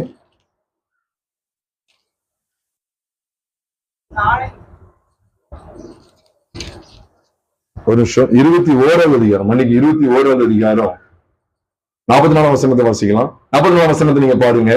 அதுல போட்டிருக்கு, கர்த்தர் அவளுடைய பிதாக்களுக்கு ஆணையிட்டபடி எல்லாம் அவளை சுற்றிலும் யுத்தம் இல்லாமல் என்ன பார பண்ணினா? இளைப்பாற பண்ணினா. யோசுவா 22வது அதிகாரம் 4ஆம் வசனத்தையும் பார்க்கிறோம். இப்பொழுதும் உங்கள் தேவனாகிய கர்த்தர் தாம் உங்கள் சகோதரருக்கு சொல்லியிருந்தபடியே அவர்கள் என்ன செய்ய பண்ணினா? இளைப்பாறணும். இது யாருடைய காலம்? இந்த யோசுவா 22, 23 யாருடைய காலம்? யாருடைய காலம்? யோசுவாவுடைய காலம். இன்னும் ஒரு மரணம் அடையல. 24 தான் எழுதப்பட்டிருக்கும். இன்னும் மரணம் அடையல. யாருடைய காலம்? யோசுவா காலம். அப்ப ஜனங்கள் இளைப்பாறுதலுக்கு உட்பட பண்ணினாதான் போட்டிருக்கு. இல்ல, அவர்கள் அவர் இளைப்பாறு பண்ணினான்னு போட்டிருக்கா இல்லையா? போட்டிருக்கு. ஆனா எபிரேயர் 4:8 யோசுவா அவர்கள் இளைப்பாற பண்ணியிருந்தால் அவர் வேறொரு நாளை குறித்து சொல்லியிருக்க மாட்டாரு அப்படின்னு சொல்லும் போது நீங்க வந்து கவனிக்கணும். அதான் நீங்க மேலும் நீங்க எழுத்த மட்டும் கவனிக்கிறீங்க. நீங்க தயவுசெய்து சொல்றேன், இந்த யோசுவா அவர்கள் இளைப்பாறுதலுக்கு உட்பட பண்ணவே சொல்றாரு. நீங்க இந்த வசனத்தை பாருங்க. இந்த 2 வசனத்தை பார்க்கும்போது தேவன் அவர்களுக்கு இளைப்பாற பண்ணினார்னு போட்டிருக்கா இல்லையா? யோசுவால இருக்கு. ஆனா எபிரேயர் 4:8 தப்பா சொல்லிட்டு வரப்போம். 4:8 யோசுவா அவர்கள் இளைப்பாறுதலுக்கு உட்படுத்தி இருந்தால் பின்னும் அவர் வேறொரு நாளை குறித்து சொல்லியிருக்க மாட்டாரு. அப்ப நான் என்ன படிக்க வேண்டியிருக்கீங்க? அப்ப இளைப்பாறுதல் என்பது இது கிடையாது. இந்த பாலும் தேவன் ஓடுகிற இது கிடையாது. தயவுசெய்து புரிஞ்சுக்கீங்க. அது இப்படி நீங்க தெளிவு கிடைச்சிட்டுனா செழிப்பின் பிரசங்களுக்கு நீங்க ஜாக்கிரதையா இருப்பீங்க. செழிப்பின் உபதேசங்களுக்கு நீங்க எச்சரிக்கையா இருப்பீங்க. இப்ப அவங்களுக்கு பாலும் தேவன் ஓடுற தேசத்தை கொடுத்தா நீ எங்க வறட்சி பத்தி பேசுற, பாடு உபத்திரம் பேசிட்டு இருக்க அப்படின்னு கேட்பாங்க. அப்ப நீங்க வந்து இது வறட்சி பத்தி பேசுறீங்க, இது தேவனுக்கு எதிரானது அப்படின்னு சொல்லி சொன்னான்னு வச்சுக்கோங்களேன், நமக்கே குழப்பமாயிடும். அப்ப சத்தியத்தையும் அறிவியல் சத்தியமும் விடுதலையாகும். அப்ப இங்க எதைதான் பாக்குறீங்க? கிறிஸ்துவின் மரணம் உயிர்த்தலை நான் பார்க்க வேண்டியது இருக்கு. கிறிஸ்துவின் மரணம் மற்றும் உயிர்த்தெழுதல்.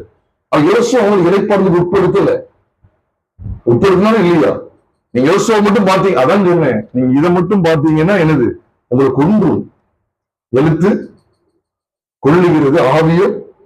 அப்ப ஆவிங்கிறது கண்ணனை பார்க்க முடியுமா? எழுத்தை பார்க்க முடியுமா? எழுத்தை பார்த்துடலாம். ஆவிங்கிறது பார்க்க முடியாது. அதான் ரகசியம். இந்த ரகசியத்தை தான் வெளிப்படுத்துறாங்க, பரிசுத்தோடு வெளிப்படுத்துறாங்க.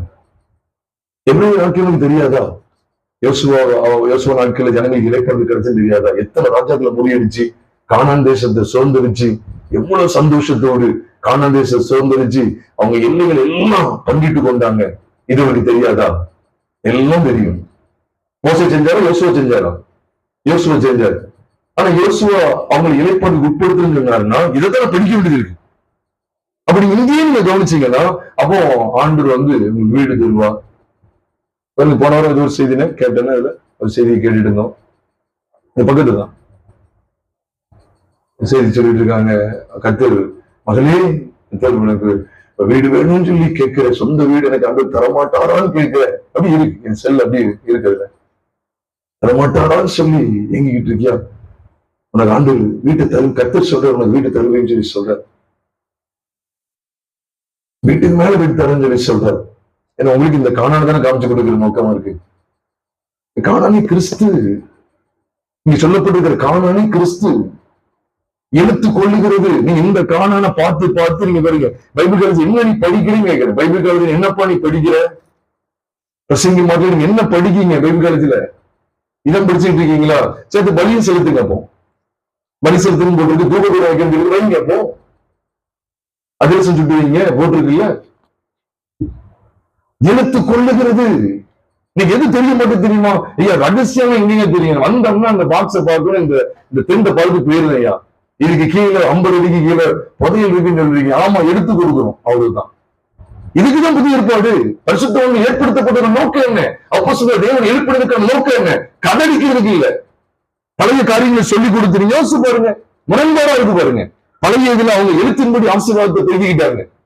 எங்கேயாவது ஒரு இடத்துல ஆபிரகாமுக்கு பொண்ணு இருந்தது, வெள்ளி இருந்தது, அவனுக்கு ஆடு மாடுகள் பெருக்கமா இருந்தது, அதே போல உங்களுக்கு பெருக்கத்தை தருவாருன்னு சொல்லி இன்னைக்கு சொல்ற பிரசங்கியின் போது அப்போஸ்தலர் எங்கேயாவது நிறுவனத்தில் எழுதியிருக்காங்க சபைகளுக்கு? நம்ம புத்தகம் இருக்கிறாங்க, கவனமா இருங்க. என்ன அர்த்தம் அப்படின்னா உடனே கேட்கறது பைபிள் இல்லையா அப்படின்னு கேட்பாங்க. அதான் அதுக்குதான் இந்த பைபிள் சரி. ஆதி காலம் முதலில் இருந்த ரகசியம். சிருஷ்டிப்பு பைபிள் இல்லையா? இருக்குதான் தெரியுது. சிருஷ்டிப்புல கிறிஸ்து இருக்கிறாரு. வெளிச்சம் உண்டாக்குறவங்க சொல்றாரு. இந்த டிபிட்ட போட சொல்றாரு இல்ல, கிறிஸ்து தான் அந்த வெளிச்சம். அவர் தமது மகிமா அவருடைய முகத்திலிருந்து பிரகாசிக்கிற ஒளியம், அவருடைய ரூபம், அவருடைய சாயல். வெளிச்சம் உண்டாக கடவுள்னு சொன்ன உடனே நம்ம நினைக்கிறோம் வெளிச்சம் உண்டாக்கணும், டக்குன்னு வெளிச்சம் உண்டாயிட்டு சுவிட்சை போட்டு லைட் எரிக்கிற மாதிரி நம்ம நினைச்சிட்டு போயிடக்கூடாது. பாருங்க, இருட்டா இருந்துச்சு வெளிச்சம் இல்ல, அது உலகத்துல சொல்ல இல்ல. நீங்க உள்ளான ரகசியத்தை பாத்தீங்கன்னா உலகத்துல இல்ல, உள்ளத்துல. எங்கள் இருதயங்களில் தோன்ற பண்ணினா, எங்கள் இருதயங்களில் பிரகாசித்தா. இருதயத்துல பிரகாசிக்கிறாரு. நீ வெளியில நினைக்கீங்க இல்ல, உண்மை. இந்த இடத்துக்கு ஆழத்துக்குள்ள வாங்க, தயவு செய்து வாங்க. நீ பழைய பாட்டை பார்த்து பார்த்து எத்தனை பேர் எழுதிருக்காங்க தெரியுமா? அதனாலதான் இன்னைக்கு தசபாத்து வச்சு ஜனங்களை மிரட்டுறாங்க. பிரியமானவர்களே, தயவு செய்து இந்த வேதத்துல பாருங்க, எவ்வளவு அழகா பாருங்க. அப்ப யோசுவாவை குறித்து நீங்க கவனிச்சீங்கன்னா, ஏன் இந்த யோசுவாவை குறித்து இளைப்பாறுதலுடைய விஷயத்த யோசுவா பத்தி பேசியிருக்கிறாரு நல்லா கவனிங்க. ஏன்னா ஜனங்கள் எகிப்தியங்கிற அடிமைத்தன வீட்டுல இருந்து வர்றாங்க. அப்ப எகிப்தியங்கிற அடிமைத்தன வீட்டுல இருந்து எப்ப புறப்படுறாங்கன்னா பஸ்கா அனுசரிச்சாங்க. நம்மளுக்குமே தெரியும். அதனால இந்த பைபிள் சொல்லி கவனமா போற யாத்திரை 12வது அதிகாரத்துலதான் பஸ்காவை குறித்த முதல் நியமம் காண்பிக்கப்படுது. அவங்க பஸ்காவை அனுசரிச்ச மறுநாள் நம்மளுக்கு என்ன உண்டாகுது? விடுதலை உண்டாகுது இல்லையா? விடுவிக்கப்படுறாங்க. அப்ப இந்த பஸ்கா யாரு? இந்த பஸ்கான்னு பாத்தீங்கன்னா அது யாத்திரை 12வது அதிகாரத்துல ஒரு ஆட்டுக்குட்டி தான். அதுக்கு பேர் பஸ்கா. பஸ்கா என்னது? ஒரு ஆட்டுக்குட்டி. அதுக்கு எத்தனை கால் இருக்கும்? 4 காலு, 2 காது, 2 கண்ணு, ஒரு வாய், இப்படிதானே இருக்கும் ஆடு. இப்படிதான் ஆடை பார்ப்பீங்க. ஆனா அப்படி பார்க்க கூடாதான். அப்போ ஆதி காலம் முதல் மறைக்கப்பட்ட ரகசியத்தை பாருங்க, ஆட்டுக்குட்டியா இருக்கு. இது ரகசியம். இதுக்குள்ள ரகசியம் இருக்கு. இது எழுத்தா இருக்கு. இதுக்குள்ள நீங்க கவனிச்சு பாருங்க. 1 கொரிந்தியர் 5வது அதிகாரம் 7ஆம் வசனத்தில் சொல்லப்பட்டிருக்கு பாருங்க. 1 கொரிந்தியர் 5வது அதிகாரம் 7ஆம் வசனத்தில் என்ன சொல்லப்பட்டிருக்கு? வீட்டுக்கு ஆளுக்கு ஒரு பஸ்கா ஆட்டுக்குட்டியை எடுத்து வைங்கன்னு பவுல் சொல்றாங்க. நம்மளும் ஒரு பஸ்காவுக்கு ஒரு ஆட்டுக்குட்டியை ரெடி பண்ணுங்கன்னு சொல்லி சொன்னாருன்னா பவுல சொல்ல இருக்கு. என்னையா நீங்க எழுத்தின்படி கொண்டு வந்துட்டீங்க, ரகசியத்தையும் சொல்லாம விட்டுட்டீங்கன்னு சொன்னா அப்ப அந்த ரகசியம் எதுன்னு கொண்டு அதுக்குள்ள இருக்கிற ரகசியம் என்னதான்? நீ வெளியில பார்த்தா 4 காடு உள்ள ஒரு ஆட்டுக்குட்டி, உள்ள போனா எப்படி இருக்குன்னு பாருங்க. 7வது வசனத்தின் பின்பகுதி மட்டும் வாசிங்க. ஏனெனில்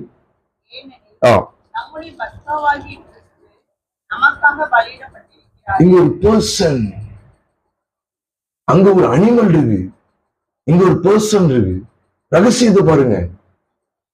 என்னையா இது? ஒரு ஆட்டை பிடிச்சுக்கிட்டு ஆண்டவர் சொல்றாங்க. என்னையா ஒரு அனிமலை பிடிச்சிட்டு, ஒரு விலங்கு பிடிச்சுக்கிட்டு ஒரு மனிதன் ஒருத்தரை காமிச்சு கொடுக்காங்க. எது நம்ம பாருங்க, நம்ம ராவா எடுக்க பார்ப்போம், அர்த்தத்தை அப்படியே எடுக்க பாக்கீங்க, இருக்கிற மாதிரி எடுக்க பாக்கீங்க. புதிய ஏற்பாட்டுல உள்ள செல்லவே சில புது உடன்படிக்கைக்கு வர முடியாது. நீ ஆபிரகாம் ஐசக்கு போயிட வேண்டியது, அப்படியே போயிட வேண்டியதான். ஈசாக்கு விதத்துல போயிட வேண்டியது. ஈசாக்கு விதத்தான அந்த விதம் இல்ல. ஈசாக்கு விதை தேவனுடைய வசனம். விதைக்கிறவன் மனுஷகுமார் அப்படிதான் சொல்றாரு. படிக்கல எப்படி? விதைக்கிறவன் யாரு? மனுஷகுமார் யாரு? கர்த்தராகிய இயேசு கிறிஸ்து. அவரு விதைக்க ஈசா, அவர்தான் ஈசாக்கு. அவர் சாரோடைய கர்ப்பத்திலிருந்து வந்த ஈசாக்கு யாருக்கு அடையாளம் சொல்லுங்க? கிறிஸ்து மரித்தோரிலிருந்து எழும்புகிறார். சாரோடைய கற்பன் சேர்த்துட்டு அந்த செத்ததுல இருந்து என்ன வருது? ஜீவன் வருது. நான் அதைத்தான் விசுவாசிக்க வேண்டியது இருக்கு. அப்ப இந்த ஈசாக்கு யாருக்கு அடையாளம்? கிறிஸ்துவுக்கு அடையாளம். அப்ப இந்த கிறிஸ்து விதை விதைச்சா எத்தனை மடங்கு பலன் கிடைக்கும்? 100 மடங்கு பலன் கிடைக்கும். ஒரு மூட்டை நெல் விதைச்சா அதுக்கேற்ற பலன் தான் கிடைக்கும். நீ எப்படி பிரசங்கம் பண்ற? ஒரு மூட்டை விதை விதைச்சா நெல் வச்சா ஒரு மூட்டை தான் பிரசங்கம், ஒரு மூட்டை தான் உனக்கு பலன் கிடைக்கும். 1000 ரூபாய் கொடுத்தா அதுக்கு தக்கன உனக்கு ஆசீர்வாதம். அப்ப எதை எடுத்துட்டாங்கன்னா ஈசாக்கு விதை விதைச்சான்னு சொல்றத எடுத்தாங்க போல. பிரியமானவர்களே, தயவு செய்து சத்தியத்தை தவறாக விளங்கிக் கொள்ளாதுங்கள். ஆதி முதல் இருந்த ரகசியம் என்ன? இன்னும் கூடுதல் சில சத்தியங்கள் உங்களோடு நான் பகிர்ந்து கொள்ள இருக்கிறேன். நீங்க ஆதியாகமத்தின் புஸ்தகம் 22வது அதிகாரத்துக்கு வரும்போது ஈசாக்கு பலிபீடத்துக்கு வருகிறது நம்ம எல்லாருக்கும் தெரியும். அங்கே ஈசாக்கு என்ன செய்யப்படுறான்? ஈசாக்கு பலிபீடத்துல கடத்தப்படுகிறான். அந்த பலிபீடம் எதுக்கு அடையாளமா இருக்கு? கர்த்தராகிய இயேசு கிறிஸ்துவுடைய சிலுவை. மறந்துடாதீங்க. அப்போ இன்னைக்கு இந்த கதைலாம் வேண்டாம். உங்க பிள்ளையும் ஆண்டு வந்து வெளியில சொன்ன நீங்க என்ன செய்வீங்க அப்படிங்கிற கதைலாம் விட வேண்டாம். அதுக்கெல்லாம் போக வேண்டாம். கிறிஸ்து உங்களுக்காக எனக்காக பலியானாம். ஈசாக்கு பதிலாக அங்க ஆட்டு கடை பரிசல் தகன பலியிடப்பட்டது என்று சொல்லி நீங்களான ஆதியாகமம் 22வது அதிகாரம் 13, 14, 15 ஆகிய வசனங்களை பார்க்க முடியும். அப்போ அதனை தொடர்ந்து வரக்கூடிய அதிகாரங்களை கவனிச்சீங்கன்னா பாருங்க, பலியிடப்பட்ட பலிக்கு ஒப்பு கொடுக்கப்பட்ட இந்த ஈசாக்கு பலிக்கு ஒப்பு கொடுக்க பலியாகவே ஒப்பு கொடுத்தாருன்னு எபிரேயர்ல எழுதப்பட்டிருக்கு. எபிரேயர் 11வது அதிகாரம் 17, 18, 19 ஆகிய 3 வசனங்களை வாசிக்கும் போது ஈசாக்கை பலியாக ஒப்பு கொடுத்தானே இருக்கு. ஆபிரகாம் தன் குமாரனை, அது பாருங்க 17ஆம் வசனத்தை மட்டுமாவது வாசிங்க. எபிரேயர் 11, 17. மேலும் விசுவாசத்தினாலே ஆபிரகாம் தான் சோதிக்கப்பட்ட போது ஈசாக்கை பலியாக ஒப்பு கொடுத்தான். இப்ப ஈசாக்கு யாருக்கு அடையாளம்? சத்தமா சொல்லுங்க. கிறிஸ்துவுக்கு அடையாளம். அப்ப ஆபிரகாம் யாருக்கு அடையாளம்? சத்தமா சொல்லுங்க. தேவனுக்கு அடையாளம், பிதாவுக்கு அடையாளம். பிதா தமது குமாரனை இந்த பூமிக்கு அனுப்பின அந்த செயலுக்கு ஒத்ததாக, ஒப்பனையாக, முன் அடையாளமாக யார் காண்பிக்கப்படுறா? யாரால் காண்பிக்கப்படுறா? ஆபிரகாம் ஈசாக்கை பலியாக ஒப்பு கொடுத்தான். பலியாக ஒப்பு கொடுத்தான். 2 நேரம் வருது 19ஆம் வசனத்தில் சொல்லப்பட்டு. சரி, இப்ப 24ஆம் அதிகாரத்துக்கு வரும்போது 24ஆம் அதிகாரத்தை பாருங்க. இது பைபிள்லயே நான் உண்மையிலேயே இந்த கேட்டீங்கன்னு சொல்லுவேன், பைபிள்லயே மிக மிக ஆழமான சத்தியங்களை, ஒட்டுமொத்த அற்புதமான சத்தியங்களை வெளிப்படுத்தக்கூடிய ஒரே அதிகாரம் இருக்கும் அப்படின்னா இந்த அதிகாரத்தை நான் சொல்லிடுவேன். ஏன்னா இந்த 24ஆவது அதிகாரம் எல்லாருக்குமே தெரியும். ஏன்னா திருமண வீட்டுல இதைத்தான் என்ன செய்யுது? கோடா கூடிய எங்கள் சகோதரி கோடா கூடிய பெருகுவாயகம் சொல்லி இதைத்தான் தடுத்து விடுவாங்க. ஏன்னா ஈசாக்கு வந்து யாரு பொண்ணு தேடி யாரு போறா? வீட்டுல உள்ள வேலைக்காரன் எலியேசர் தான். ஆனா எலியேசர் பேர் இல்லாட்டாலும் வீட்டுல உள்ள வேலைக்காரன், முத்து வேலைக்காரன் கண்டிப்பா எலியேசர் தான். அவன் போகிறான். போய் என்ன செய்யறான்? ஈசாக்கு ஒரு பொண்ணு ஆயத்தப்படுத்தி கொண்டு வரானா இல்லையா? அவனை ஆயத்தப்படுத்தி என்ன செய்யறான்? கொண்டு வந்து ஈசாக்கு இடத்துல வந்து சேர்க்கிறான். ஈசாக்கு திருமணம் முடிக்கிற சாராளுடைய தன்னுடைய தாயாகிய சாராளுடைய கூடாரத்துல வைத்து திருமணம் முடிக்கிற காரியங்களை 67ஆம் வசனத்துல பார்க்கணும், கடைசி வசனத்துல பார்க்கணும். அப்ப இந்த 24ஆம் அதிகாரத்தை எப்படி நம்ம தியானிக்க வேண்டியது இருக்குன்னா, இன்னைக்கு எப்படி காலாகாலமா கற்றுக் கொடுத்தாங்க தெரியுமா? ஈசாக்கு ஒரு பொண்ணு எடுத்தாங்க, அதே போல என்னது இவரும் பொண்ணு எடுக்க போனா அது ஒரே ஜாதியில் எடுக்கணும் அப்படின்னு பேசிடுவாங்க. ஒரே இனம் தான் அப்படின்னு கூட சொல்லுவாங்க. இப்ப அதெல்லாம் வந்து அதான் சொல்றாங்க, எழுத்தின்படி போகாதீங்க. எழுத்து உங்களை வந்து வாழ வைக்கவே வைக்காது. நிச்சயமா சொல்ல, எழுத்து உங்களை வாழ வைக்காது. நீங்க எதிரிதான் போவீங்க. அதான் ஆதி காலம் முதல் மறைந்திருந்த ரகசியம். நீ கிறிஸ்துவ கண்டறியலாம். அதான் சொன்னார், நானே வழியும் சத்தியமும் ஜீவனுமா இருக்கிறேன், என்னாலே இல்லாமல் ஒருவனும் பிதாவிடத்தில் வரான்னு சொல்லி அப்ப யோவான் 14:6 சொன்னார். இப்ப இங்க 24ஆம் அதிகாரத்தை கவனிச்சீங்கன்னா, அப்போ பிதாங்கிற ஸ்தானத்துல ஆபிரகாம் வர்ணிக்கப்படுறாரு பாருங்க. குமாரங்கிற ஸ்தானத்துல யார் வர்ணிக்கப்படுறா? முன்னடையாளமா ஈசாக்கு. இப்போ ஈசாக்குக்கு ஒரு மனவாட்டி வேணும். யாருதான்? ரெபெக்காள். ரெபெக்காள் ஏற்படுத்தப்படுறான். அப்ப ரெபெக்காள் யாரு? சபை. ரெபெக்காள் யாருதான்? சபை. இப்ப ரெபெக்காளுக்கு பொண்ணு ஆயத்தப்படுத்த போன அந்த இளையசல் யாரு கிடையாது? பரிசுத்த ஆவியானவர் கிடையாது. இங்க 4 நபர்கள் வர்றாங்க. பிதாவாகிய தேவன், குமாரனாகிய தேவன், பரிசுத்த ஆவியாகிய தேவன், சபை, மனவாட்டியாகிய சபை. புது விளக்கம் நினைக்கிறீங்க, இப்படிதான் நீங்க படிக்க வேண்டியது இருக்கு. ரகசியம் இது, ஆதி காலம் முதல்ல இருந்த ரகசியம். இந்த ரகசியத்தை இப்படி படிக்க வேண்டியது இருக்கு. அப்போ ஈசாக்க ஒப்பு கொடுக்கிறாரு. அப்போ பிதாங்கிற ஸ்தானத்துல ஆபிரகாம் தன்னுடைய குமாரனுக்கு மனவாட்டியை தேடுறதுக்கு தான் பரிசுத்தாவியினர் அனுப்பினாரே ஒழிய கடற்கடல லைட்டு போட்டு தங்கங்களை கொதிக்கிறதுக்காக அல்ல. நீ சபை சோறும் போது ஆவியின் நிறைவு ஓடுறாங்க. பரிசுத்தாவியினர் என்ன செஞ்சாரு தெரியுமா? இளையசனுடைய செயல்பட பாருங்க. மனவாட்டியை கண்டுபிடிக்கிறார். சரியான மனவாட்டியை கண்டுபிடிச்சு ஈசாக்க பத்தி அங்க பேசுறாரு. தெரியுமா உங்களுக்கு? அங்க என்ன பேசுறாரு? வேற பேர் கதை விட்டாரா? மனவாட்டி எப்போ ஈசாக்கு ஆயத்தம் உள்ளவள மாறுவோம் அப்படின்னு கேட்டா, என் எஜமான் அவருக்கு உண்டான எல்லாவற்றையும் அவருக்கு கொடுத்திருக்கிறார். அவன் ஈசாக்குடைய அருமை பெருமைகளை சபைக்கு எடுத்து காண்பிக்கிறவள யாரு? பரிசுத்த ஆவியானவர். அவருடைய பரம ஈசாக்கை குறித்த விஷயங்களை சபையாகிய ரெபெக்காளுக்கு வெளிப்படுத்தி கொடுக்கிறவர் தான் யாருன்னா பரிசுத்த ஆவியானவர். அப்ப இந்த 4 பேர் உள்ள வர்றாங்க. அப்போ பாருங்க, அழகா இருக்கு. அப்ப பிதா தம்முடைய ஆவியை கொடுக்கிறார் பாருங்க. அந்த ஆவியானவர் இந்த பூமிக்கு வந்து என்ன செய்யறதுதான் வந்தார் தெரியுமா? ஆடுறதுக்கோ ஓடுறதுக்கோ இல்ல. ஓடுறவனா ஆட்டவன் கண்டு என்ன செஞ்சுட்டு சிறைச்சாலை ஆயிட்டு இருக்கும். ஆடுறது, ஓடுறது, பாடுறது, இவங்கள கவனமா இருங்க. இன்னைக்கு நான் யோசிக்கிறேன், 2 நாளா தான் யோசிக்கிறேன். நிறைய மேல போக்ஸ் எல்லாம் பாயுது. நம்மளும் ஆண்டோட இறக்கத்தினாலதான் இருக்கிறோம் பிரியமானவர்கள். என்னுடைய இறக்கம் இல்லைன்னா நம்ம நிக்கவே முடியாது. நான் சொல்றேன், நான் அது உணர்ந்தது சொல்றேன். நேற்று முன்னெல்லாம் உணர்ந்தது சொல்றேன். அவ்வளவு பலவீனமா இருந்தேன். நான் உணர்ந்தது சொல்றேன். சிலுவை பற்றி உபதேசத்தினாலதான் நான் படைச்சே இருக்கேன். இல்லைன்னா சாத்தன் இன்னைக்கும் உலகத்துக்குள்ளேயோ மாம்சத்துக்குள்ளேயோ கொண்டு போய் என் வாழ்க்கையை சீரழிச்சிருப்பான். இந்த சிலுவை பற்றி உபதேசம் நான் வாழ வைக்கும். மாம்சத்துக்கு பூஜ்யம், உலகத்துக்கும் பூஜ்யத்தை காண்பிக்கிற சிலுவை. மாம்சமும் பழைய மனுஷனும் அவருடைய சிலுவையில் அறியப்பட்டிருக்கான். அவரால் உலகம் எனக்கு சிலுவையில் அறிவு இருக்கிறது. இந்த வெளிச்சத்துக்குள்ளதான் நான் ஜீவிக்க முடியும். சாத்தான் வேற எந்த ரூபத்திலும் வர முடியாதுங்க. உலகம், மாம்சம், இந்த 2 ஆயுதங்களை தவிர அவன் வேற எந்த ஆயுதத்தையும் கொண்டு முடியும். குட்டி பிசாசுல கொண்டு தான் நினைச்சிருங்க. குட்டி பிசாசுல இருந்தாலும் சரிதான், வானமண்டல உள்ள பிசாசுல இருந்தாலும் சரிதான். அவன் இங்க வந்தாலும் அவனுக்கு சுவர் இல்லாமல் சித்திரம் வரைய தெரியாது. அவனுக்கு இருக்கிற 2 சுவர் எது தெரியுமா? ஒண்ணு உலகம், இன்னொன்று மாம்சம். இதான் காந்தம் போல இழுகும். இந்த 2 தவிர எங்க சொல்லிப்பான்? குட்டி பிசாசுல கொண்டு வந்து ஏறி விட்டு ஒண்ணும் கிடையாது. ஒரு உதாரணம் சொன்னா, இந்த பாட்டில இச்சி, வாட்டர் கேன் உனக்கு வேணும் இச்சி, இந்த உலகத்தை இச்சி அப்படின்னு சொல்லி கொடுப்பான். இந்த உலகத்துல வருவான். அவனை பேசிக்கிட்டே இருக்கான் போய் எதிர்த்து பேசு, 4 வார்த்தையை நறுக்குன்னு பேசு, இல்லைன்னா உனக்கு மதிப்பு மரியாதை போயிடும். எஸ் அப்படின்னு மாம்சத்தை தூண்டி விடுறாங்க. இதுல அவன் கிரியை செய்வான். இப்படி கரப்படுத்த பார்ப்பான். இல்ல அந்த வாட்டர் பாட்டில் மாதிரி உலக பொருட்கள் இருக்குல்ல, இந்த நெக்லஸ், இந்த வைர நெக்லஸ் இருக்கு, இது எப்படியா அடைஞ்சிரு, இது எவ்வளவு நல்லா இருக்கு, நீ போட்டு பாருங்க, எனக்கு எவ்வளவு நல்லா இருக்குன்னு சொல்லி இப்படி இச்சைகள் கொடுக்கும். அது உலகம். இங்க கோபம், எரிச்சல், பொறாமை, பெருமை, கலியால், இப்படி பலவிதமான இந்த மாம்சத்திலிருந்து போராடுவோம். ஆக சத்துரு கையாளுகிற 2 காரியங்கள் இதுதான் மாம்சம், உலகம்.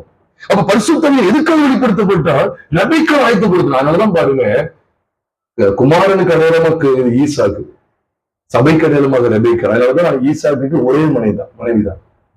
ஈசாக்கு பின்னால் வர்றவங்களையும் பாருங்க, முன்னாடி இருந்தவங்களையும் பாருங்க. அப்புறம் நமக்கு 3 பேரு, ஆதர், சாரல், கேத்துரான். இவனுக்கு 4 பேரு. யாக்கோபுக்கு பில்கால், செல்பால், பில்கால், ராகில், லேயான்னு சொல்லி 4 பேர் இருக்காங்க. ஆனா ஈசாக்கு மட்டும் ஒன்னே ஒண்ணு. அப்ப இதான் நான் பார்க்க முடியுது. மனவாட்டியை திருச்சவ குடும்ப வாழ்க்கைக்கு ஏற்றது இந்த ஈசாக்கிட்ட மட்டும் தான் இருந்துச்சு. அதனால ஈசாக்கு இன்னைக்கு நம்ம கிறிஸ்துவுக்கு முன் அடையாளமா பார்க்கணும். கிறிஸ்து கிடையாது, கிறிஸ்துவுக்கு முன் அடையாளம். அப்படி ஈசாக்கு நீங்க கிறிஸ்துவின் சாயலை பார்க்கணும். அப்படி பார்க்கும்போது ஆதியாகமம் 24வது அதிகாரத்துல ஏதோ திருமண காரியத்தை நடத்தி வைக்கிற காரியம் நீயே இல்லை. நீ அப்படி நினைக்கிறீங்க, திருமண காரியம் நடத்தி வைக்கிறது இல்லை. இது எது காரியம்? மனவாட்டியை சபை கிறிஸ்துவுக்கு ஏற்ற மனவாட்டியை எழுமணும். அதனாலதான் எபேசியர் 5ஆம் அதிகாரத்துக்கு வரும்போது, அவர் எப்படி கொண்டு வர்றாரு பாருங்க. எபேசியர் 5வது அதிகாரத்துக்கு கொண்டு வரும்போது 31ஆம் வசனம் 30-31 வாசிங்க. நாம் அவருடைய சரீரத்தின் அவயவங்களாயும் அவருடைய மாம்சத்திற்கும் அவருடைய எலும்புகளுக்கும் உரியவர்களாயும் இருக்கிறோம். பாத்தீங்களா? இது நிமித்தம் இந்த மாம்சத்தில் மாம்சம், எலும்பில் எலும்பும். அப்ப ஆதாமும் இதைத்தான் சொல்றாரு. இவன் என் மாம்சத்தில் எலும்பில் எலும்பு, என் மாம்சத்தில் மாம்சமா இருக்கிறன்னு சொன்னாரு சொல்லலையா? ஆதாம் ஏவாள் சொன்னாங்க. சொல்லிட்டு உடனே இங்க பாருங்க, இது நிமித்தம் புருஷானவன் தன் தகப்பனை தன் தாயை விட்டு தன் மனைவியோட சேர்ந்து ஒரே மாம்சமா இருப்பார்கள் இருக்கு. இது எங்க இருக்கு? இது அப்படியே கையில வச்சுக்கோங்க. எபேசியர் 5வது அதிகாரத்தை கையில வச்சுக்கோங்க. ஆதியாகமம் 2வது அதிகாரத்துக்கு வாங்க. 24ஆம் வசனத்தை பாருங்க. பாத்தீங்களா? இது நிமித்தம் அங்கே இது நிமித்தம் இருக்கு. அது 31ல இருக்கு.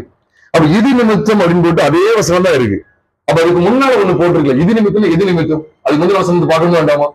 பார்க்கணும். அப்ப முந்தின வசனம் என்ன போட்டிருக்கு?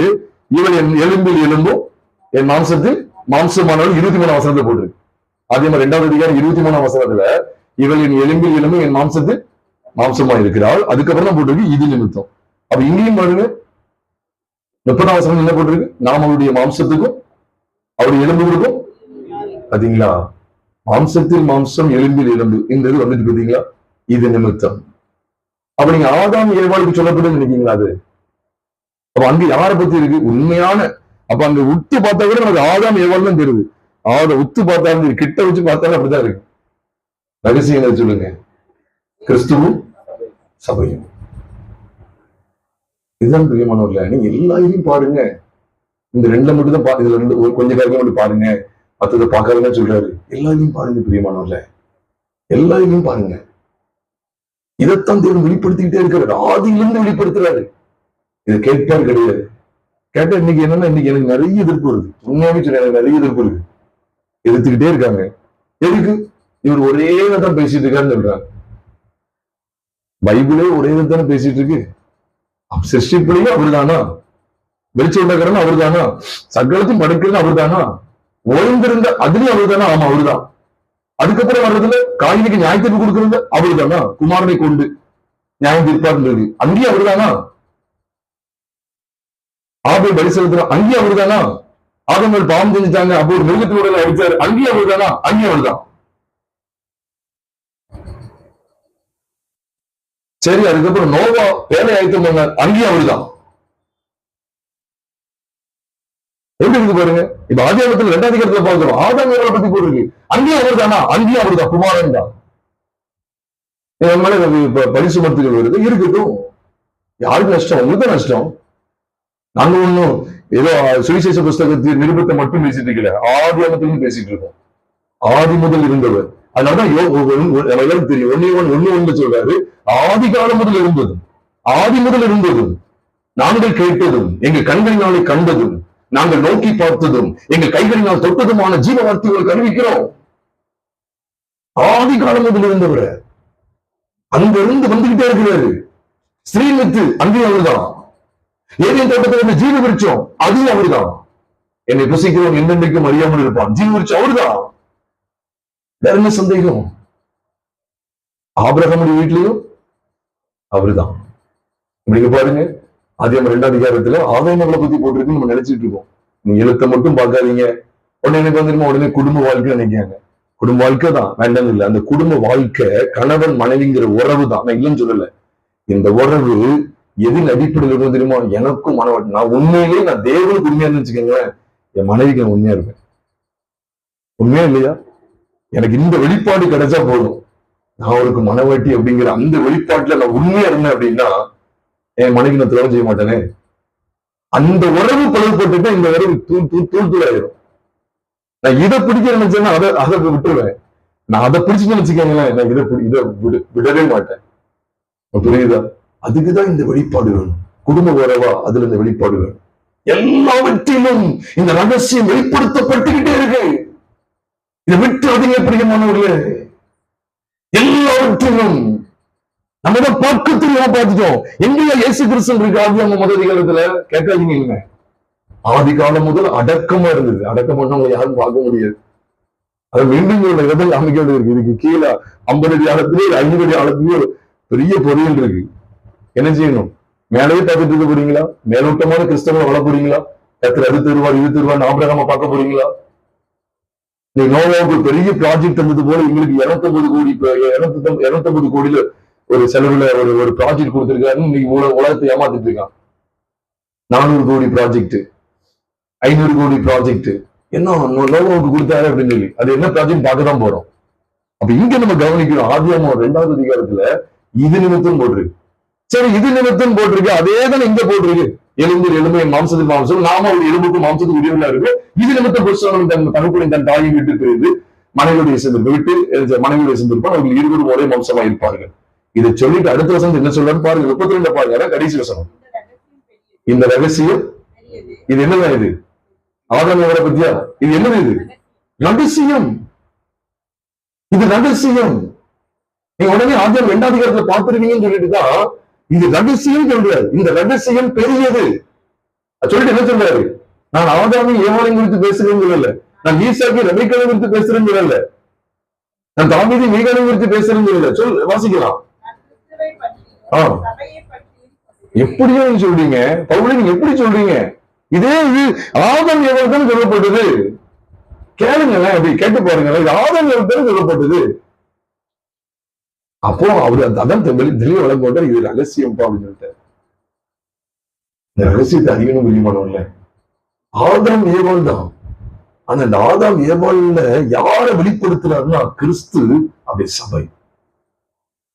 நம்ம அறியணும். சரி, இவங்களை தாண்டி முதல்ல யாரு மேல அவரு கண் வருது பாருங்க.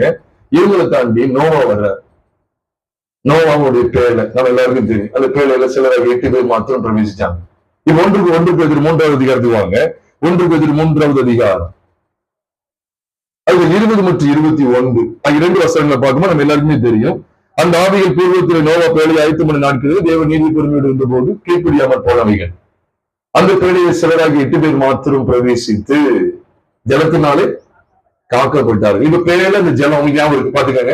பேழையில இந்த ஜலம், இது பெரிய ப்ராஜெக்ட் ஆண்டு கொடுத்தாரு. நீங்க என்ன செஞ்சுட்டு இருக்காங்க? நிறைய பேர் 250 கோடி ப்ராஜெக்ட் முன்னால வைக்காங்க. ப்ராஜெக்டுக்கு ப்ளூ பிரிண்ட் தந்தவரு பணத்தேவையை என்ன செஞ்சிருவாரு? தந்துட மாட்டாரு. மக்கள்கிட்ட ஏன் கேட்கீங்க நீங்க? இன்னைக்கு பேழையை ஆண்டு இவ்வளவு பெரிய பேழையை ஒரு செய்ய வச்சிருக்காரு. நான் ஆண்டவரே எனக்கு தகுதி, நான் ஆண்டுகிட்ட கேட்டேன், 400 கோடி ப்ராஜெக்ட் எனக்கு தர்றீங்களே அப்படின்னு சொல்லி எல்லாம் கதை, நிறைய கதைலாம் வரும். இந்த பேழை யாரு தெரியுமா? கிறிஸ்து. ஆனா புது விளக்கம் கொடுக்க, அடுத்த வசனத்தை பாருங்க. அதற்கு ஒப்பனையான ஞான ஸ்நானமானது பாருங்க. 1 பேதுரு 3வது அதிகாரம் 20ஆம் வசனத்துல அந்த பேழையில சேராகி 8 பேர் மாத்திரம் பிரவேசித்து ஜலத்தினால் என்ன செய்யப்பட்டாங்க? காக்கப்பட்டார்கள். அதற்கு ஒப்பனையான ஞான ஸ்நானமானது மாம்ச அழுக்கை நீக்குவதாக இராமல் தேவனை பற்றும் நல்மனசாட்சியின் உடன்படிக்கையில் இருந்து இப்பொழுது நம்மையும் இயேசு கிறிஸ்துவின் உயிர்த்தெழுதலினால் சீக்கிரம் முகோபம் கட்ட மாட்டீங்க இல்லைங்க? இந்த பேழையை எதுதான் குறிக்கி அவன் பேரை ஆயத்தம் பண்ணான்னு பார்த்தீங்களா? எத்தனை வருடங்கள் உட்காந்து ஆயத்தம் பண்ணிருப்பாரு. இந்த அவ்வளவு ஆயத்தங்களும் நோவாட்ட கேட்டா, நோவா நீங்க செஞ்ச இவ்வளவு ஆயத்தம் இருக்குல்ல, எவ்வளவோ வேலை, அதுக்கு எத்தனையோ விளக்கம் இருப்பாங்க, எவ்வளவு கோடி கணக்கா செலவழிச்சிருப்பாரு அப்படிலாம் நிறைய விளக்கம் கொடுத்து கோபுரத்தை கட்டிலாம் பார்த்தாங்க. நோவாட்ட கேட்டா சொல்லுவாரு, இது நோவாவுக்கு அந்த காலத்துல புரிஞ்சது இல்லையான்னு தெரியாது. ஆனா புதிய ஏற்பாட்டு கால அப்போஸ்தலர்களுக்கு வெளிப்படுத்தப்பட்டது. அவங்கள்ட்ட கேட்டு பாருங்க, அவங்க சொல்லுவாங்க இது ரகசியம். பேரை எங்க இருக்கு? ஆதியாகமம் 7ஆம் அதிகாரத்துல. அது இயேசு கிறிஸ்துவின் உயிர்த்தெழுதல் அப்படிதான் போட்டிருக்குதோ? இங்க போட்டிருக்கு அவருடைய மரணம் உயிர்த்தெழுதல் போட்டிருக்கு. அதற்கு ஒப்பனையான ஞான ஸ்நானமானது. Ark of Noah, the Ark of Noah is a type of baptism. ஞானஸ்நானத்துக்கு ஒப்பனையா இருக்கு. ரகசியம். ஆதிகாலம் முதல் இந்த ரகசியத்தை படிங்க. நீ கொஞ்சம் கற்பனை பண்ணி பாருங்க. நோவா ஒவ்வொன்றையா ஆயத்தப்படுத்தும் போது, ஒவ்வொரு பலகையா வைக்கும் போது தேவன் எவ்வளவு பார்த்துக்கிட்டே இருந்திருப்பாரு பாருங்க. தேவதூர்கள் பார்த்துட்டே இருந்திருப்பாங்க பாருங்க. எவ்வளவு செய்யறாரு பாருங்க. இவ்வளவு கிறிஸ்துவின் மரணத்தையும் அவன் அடிக்கிற ஒவ்வொரு சுத்தியினுடைய அடியும் ஒவ்வொரு ஆணியும் எதை காமிச்சுக்கிட்டே இருந்து தெரியுமா? மரணம், கிறிஸ்துவின் மரணம் உயிர்த்தெழுதல், கிறிஸ்துவின் மரணம் உயிர்த்தெழுதல். அந்த காலத்துக்கு போய் பாருங்க, அப்படியே அந்த கற்பனையிலே போய் பாருங்களேன். அவன் பிள்ளைகள் இப்ப அதை எடுத்துட்டு வாப்பா, இதை எடுத்துட்டு வா. இப்ப ஏன்பா நைட்டு தூங்க? இல்லப்பா நான் தூங்க முடியாது. ஏன்? கிறிஸ்துவின் மரணம் உயிர்த்தெழுதல். இதை நான் ஆயத்தப்படுத்தணும். இதுக்குதான் நான் முழு முயற்சி செய்யப்படுறேன். இப்ப நீ எவ்வளவு நாள் ஆக போகுது? இல்லப்பா வருஷம், இத்தனை வருஷம் ஆனாலும் சரி, நம்ம இதை கட்டி கொண்டு போறது தான் ஆண்டவர் நமக்கு ப்ராஜெக்ட் கொடுத்திருக்காரு. இதை மட்டும் தான் செய்ய சொன்னார். 72 அல்ல, தேவன் செய்ய சொன்னது 72 அல்ல, இந்த ஒன்றே ஒன்றுதான். இந்த ஒன்று யார்? கிறிஸ்து. அந்த ரகசியத்தை கவனிங்க. அப்படியே போட்டிருக்கு. ஆமா, இந்த போட்டிருக்கு. அது ஒப்பனையான ஞானஸ்நானமானது இயேசு கிறிஸ்துவோட உயிர்த்தெழுதலை நம்ம ரசிக்கிறதும் போட்டிருக்க போடலையா? போட்டிருக்கு. நோவா குறித்து பாடல் என்னது பாட்டு, நோவா தாத்தா நோவா தாத்தா அப்படிலாம் சொல்லி பாட்டு பாடுறதுலாம் எனக்கு தெரிஞ்சு என்ன நீங்க கற்றுக் கொடுக்க போறீங்க? இந்த நோவாவுடைய பேரை எது கடந்து தெரியுமா? நம்முடைய பழைய மனுஷன் அவரோடு அடக்கம் பண்ணப்பட்டு புதிய சாயலாகிய அவருடைய சாயலை தரித்துக் கொள்றதுக்கு அடையாளமான ஞானஸ்தானத்தை காண்பிக்கிறது. இவ்வளவு மேன்மை அந்த ஞானஸ்தானத்துக்கு ஒப்பனம் போட்டிருக்குது. இந்த ஞானஸ்தானத்தை கொலோசியர் 2:12 கவனிச்சீங்கன்னா 2 வரிகள்ல ஸ்டார்ட் முடியலாம். கொலோசியர் 2:12 சொல்லுகிறது, ஞானஸ்நானத்திலே அவரோடு கூட அடக்கம் பண்ணப்பட்டவர்களாகவும் அதிலே மரித்தோரிலிருந்து எழுப்பின தேவனுடைய செயலின் மேலுள்ள விசுவாசத்தினாலே அவரோடு கூட எழுந்தவர்களாகவும் இருக்கிறீங்க. அப்ப ஞானஸ்தானத்தை 2 நடக்கு. ஒண்ணு என்ன? அவரோடு கூட அடக்கம் பண்ணப்படுறோம். இன்னொன்னு என்ன? அவரோடு கூட. அதுக்கு பிறகு என்ன பேரு? ஞானஸ்தானம். அதைத்தான் உயிர் தெழுதலினாலே நம்மை ரட்சிக்கிறதுன்னு சொல்றாரு. அப்ப கிறிஸ்து எங்க இருந்து உயிர் தெழுறாரு? எங்க இருந்து உயிர் தெழுறாரு? மரித்தோர்ல இருந்து உயிர் தெழுகிறார். அப்ப மரித்தோரிலிருந்து உயிர் தெழுதலுக்கு பேர் தான் ஞானஸ்நானம்.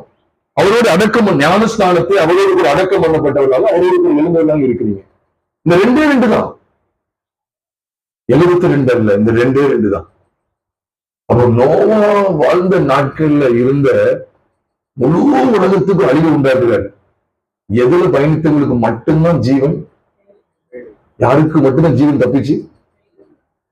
இன்னும் நீங்க ரகசியத்துல வர மாட்டேங்கீங்களே, இன்னும் கிறிஸ்துவுக்குள்ள சொல்ல மாட்டேங்கீங்களா? இன்னும் ரகசியம் அறியப்படாதவங்க இருந்துடாதீங்க. பேரம் சொல்லக்கூடாது. நீங்க இவ்வளவு பேரும் கேட்டுட்டு பேரம் சொன்னீங்கன்னா இந்த ஸ்பீக்கர் சொல்லுவீங்க. இல்ல, நான் ஸ்பீக்கர் இல்லை, அதுக்குள்ள பொக்கிஷன். அப்ப என்னது? கிறிஸ்து. நம்மள சும்மா ஏதாவது விளையாட்டுக்கு நம்ம ஏதாவது ஒண்ணு பண்ணி இந்த மாதிரி வீடியோ எடுத்துட்டு நினைக்கீங்களா? ஆதி காலம் முதல் இருந்த ரகசியம் இதுதான், கிறிஸ்து. சரி, நோவாவை தாண்டி ஆபிரகாம் காலம் வருது. ஆபிரகாம்டையும் பார்த்தா அதுதான் நம்ம முன்னால பார்த்தோம். அவரோடு கூட பாருங்க, அவருடைய ஆபிரகாமுடைய சரீரம் செத்துட்டான். அவனுக்கு ஏறக்குறைய 100 வயதுல இருக்கும்போது ஆபிரகாமுடைய அவன் சரீரம் செத்து போனதையும் சாருடைய கற்பம் செத்து போனது என்ன? அப்ப செத்து போனதுல உயிர் வருதான். இததான் கிறிஸ்துவின் மூலமா நம்ம பார்க்கிறோம்னு சொல்லி அவங்க குடும்பத்துல நடந்ததை புதிய பாட்டை வெளிச்சத்துக்கு கொண்டு வர்றாரு.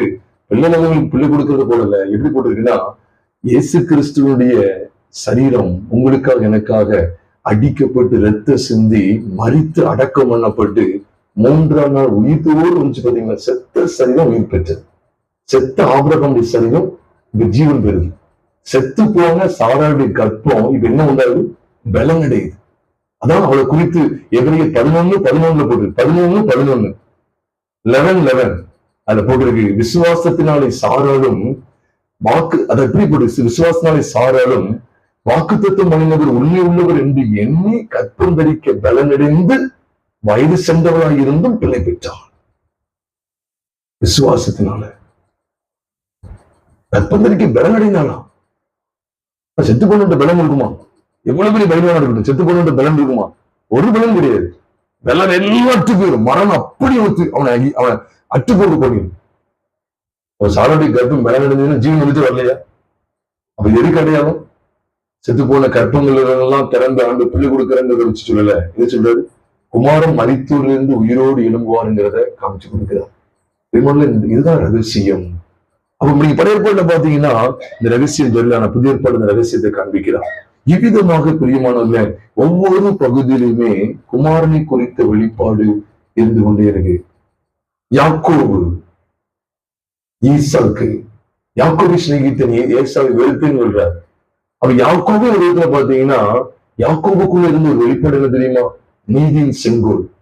யூதாவின் செங்கோலை குறித்து அவர் பேசினார். வெளிப்பாடு கிடைத்தது. யூதாவின் செங்கோலை குறித்து அவர் பேசினார். இப்படி ஒவ்வொரு இடத்திலையும் கவனிச்சுட்டே வாங்க.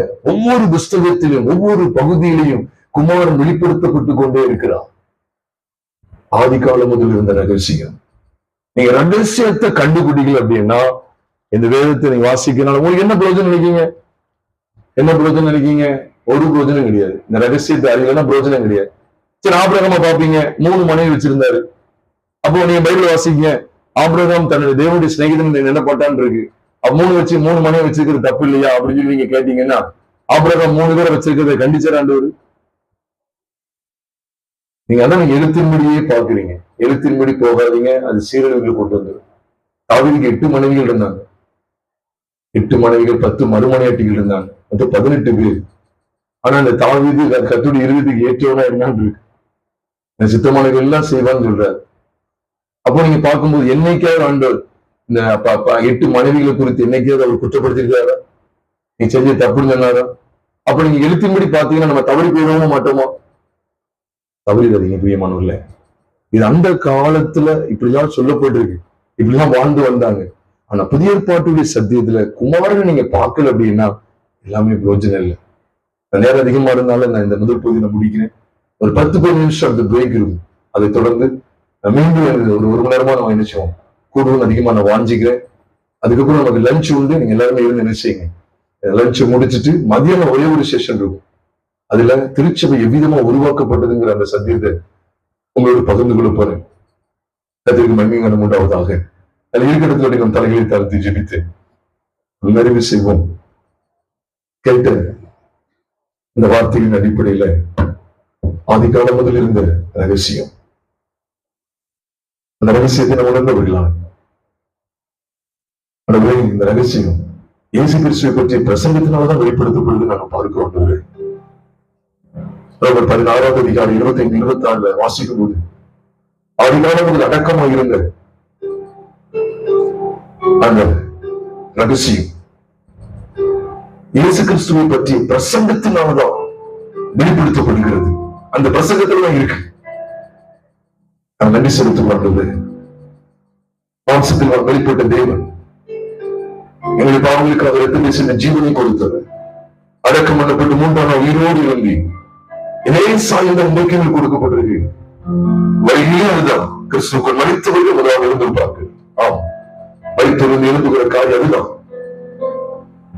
ஒப்பு கொடுக்குறாங்க. தொடர்ந்து நாட்கள் நடத்துங்க. இந்த எங்களுக்கு ஆசீர்வாதம் தாங்க. எங்களுக்கு கர்த்தராகிய இயேசு கிறிஸ்துவின் விலையேறப்பட்ட நாமத்தில் ஜெபிக்கிறோம் நல்ல பிதாவே. ஆமென்.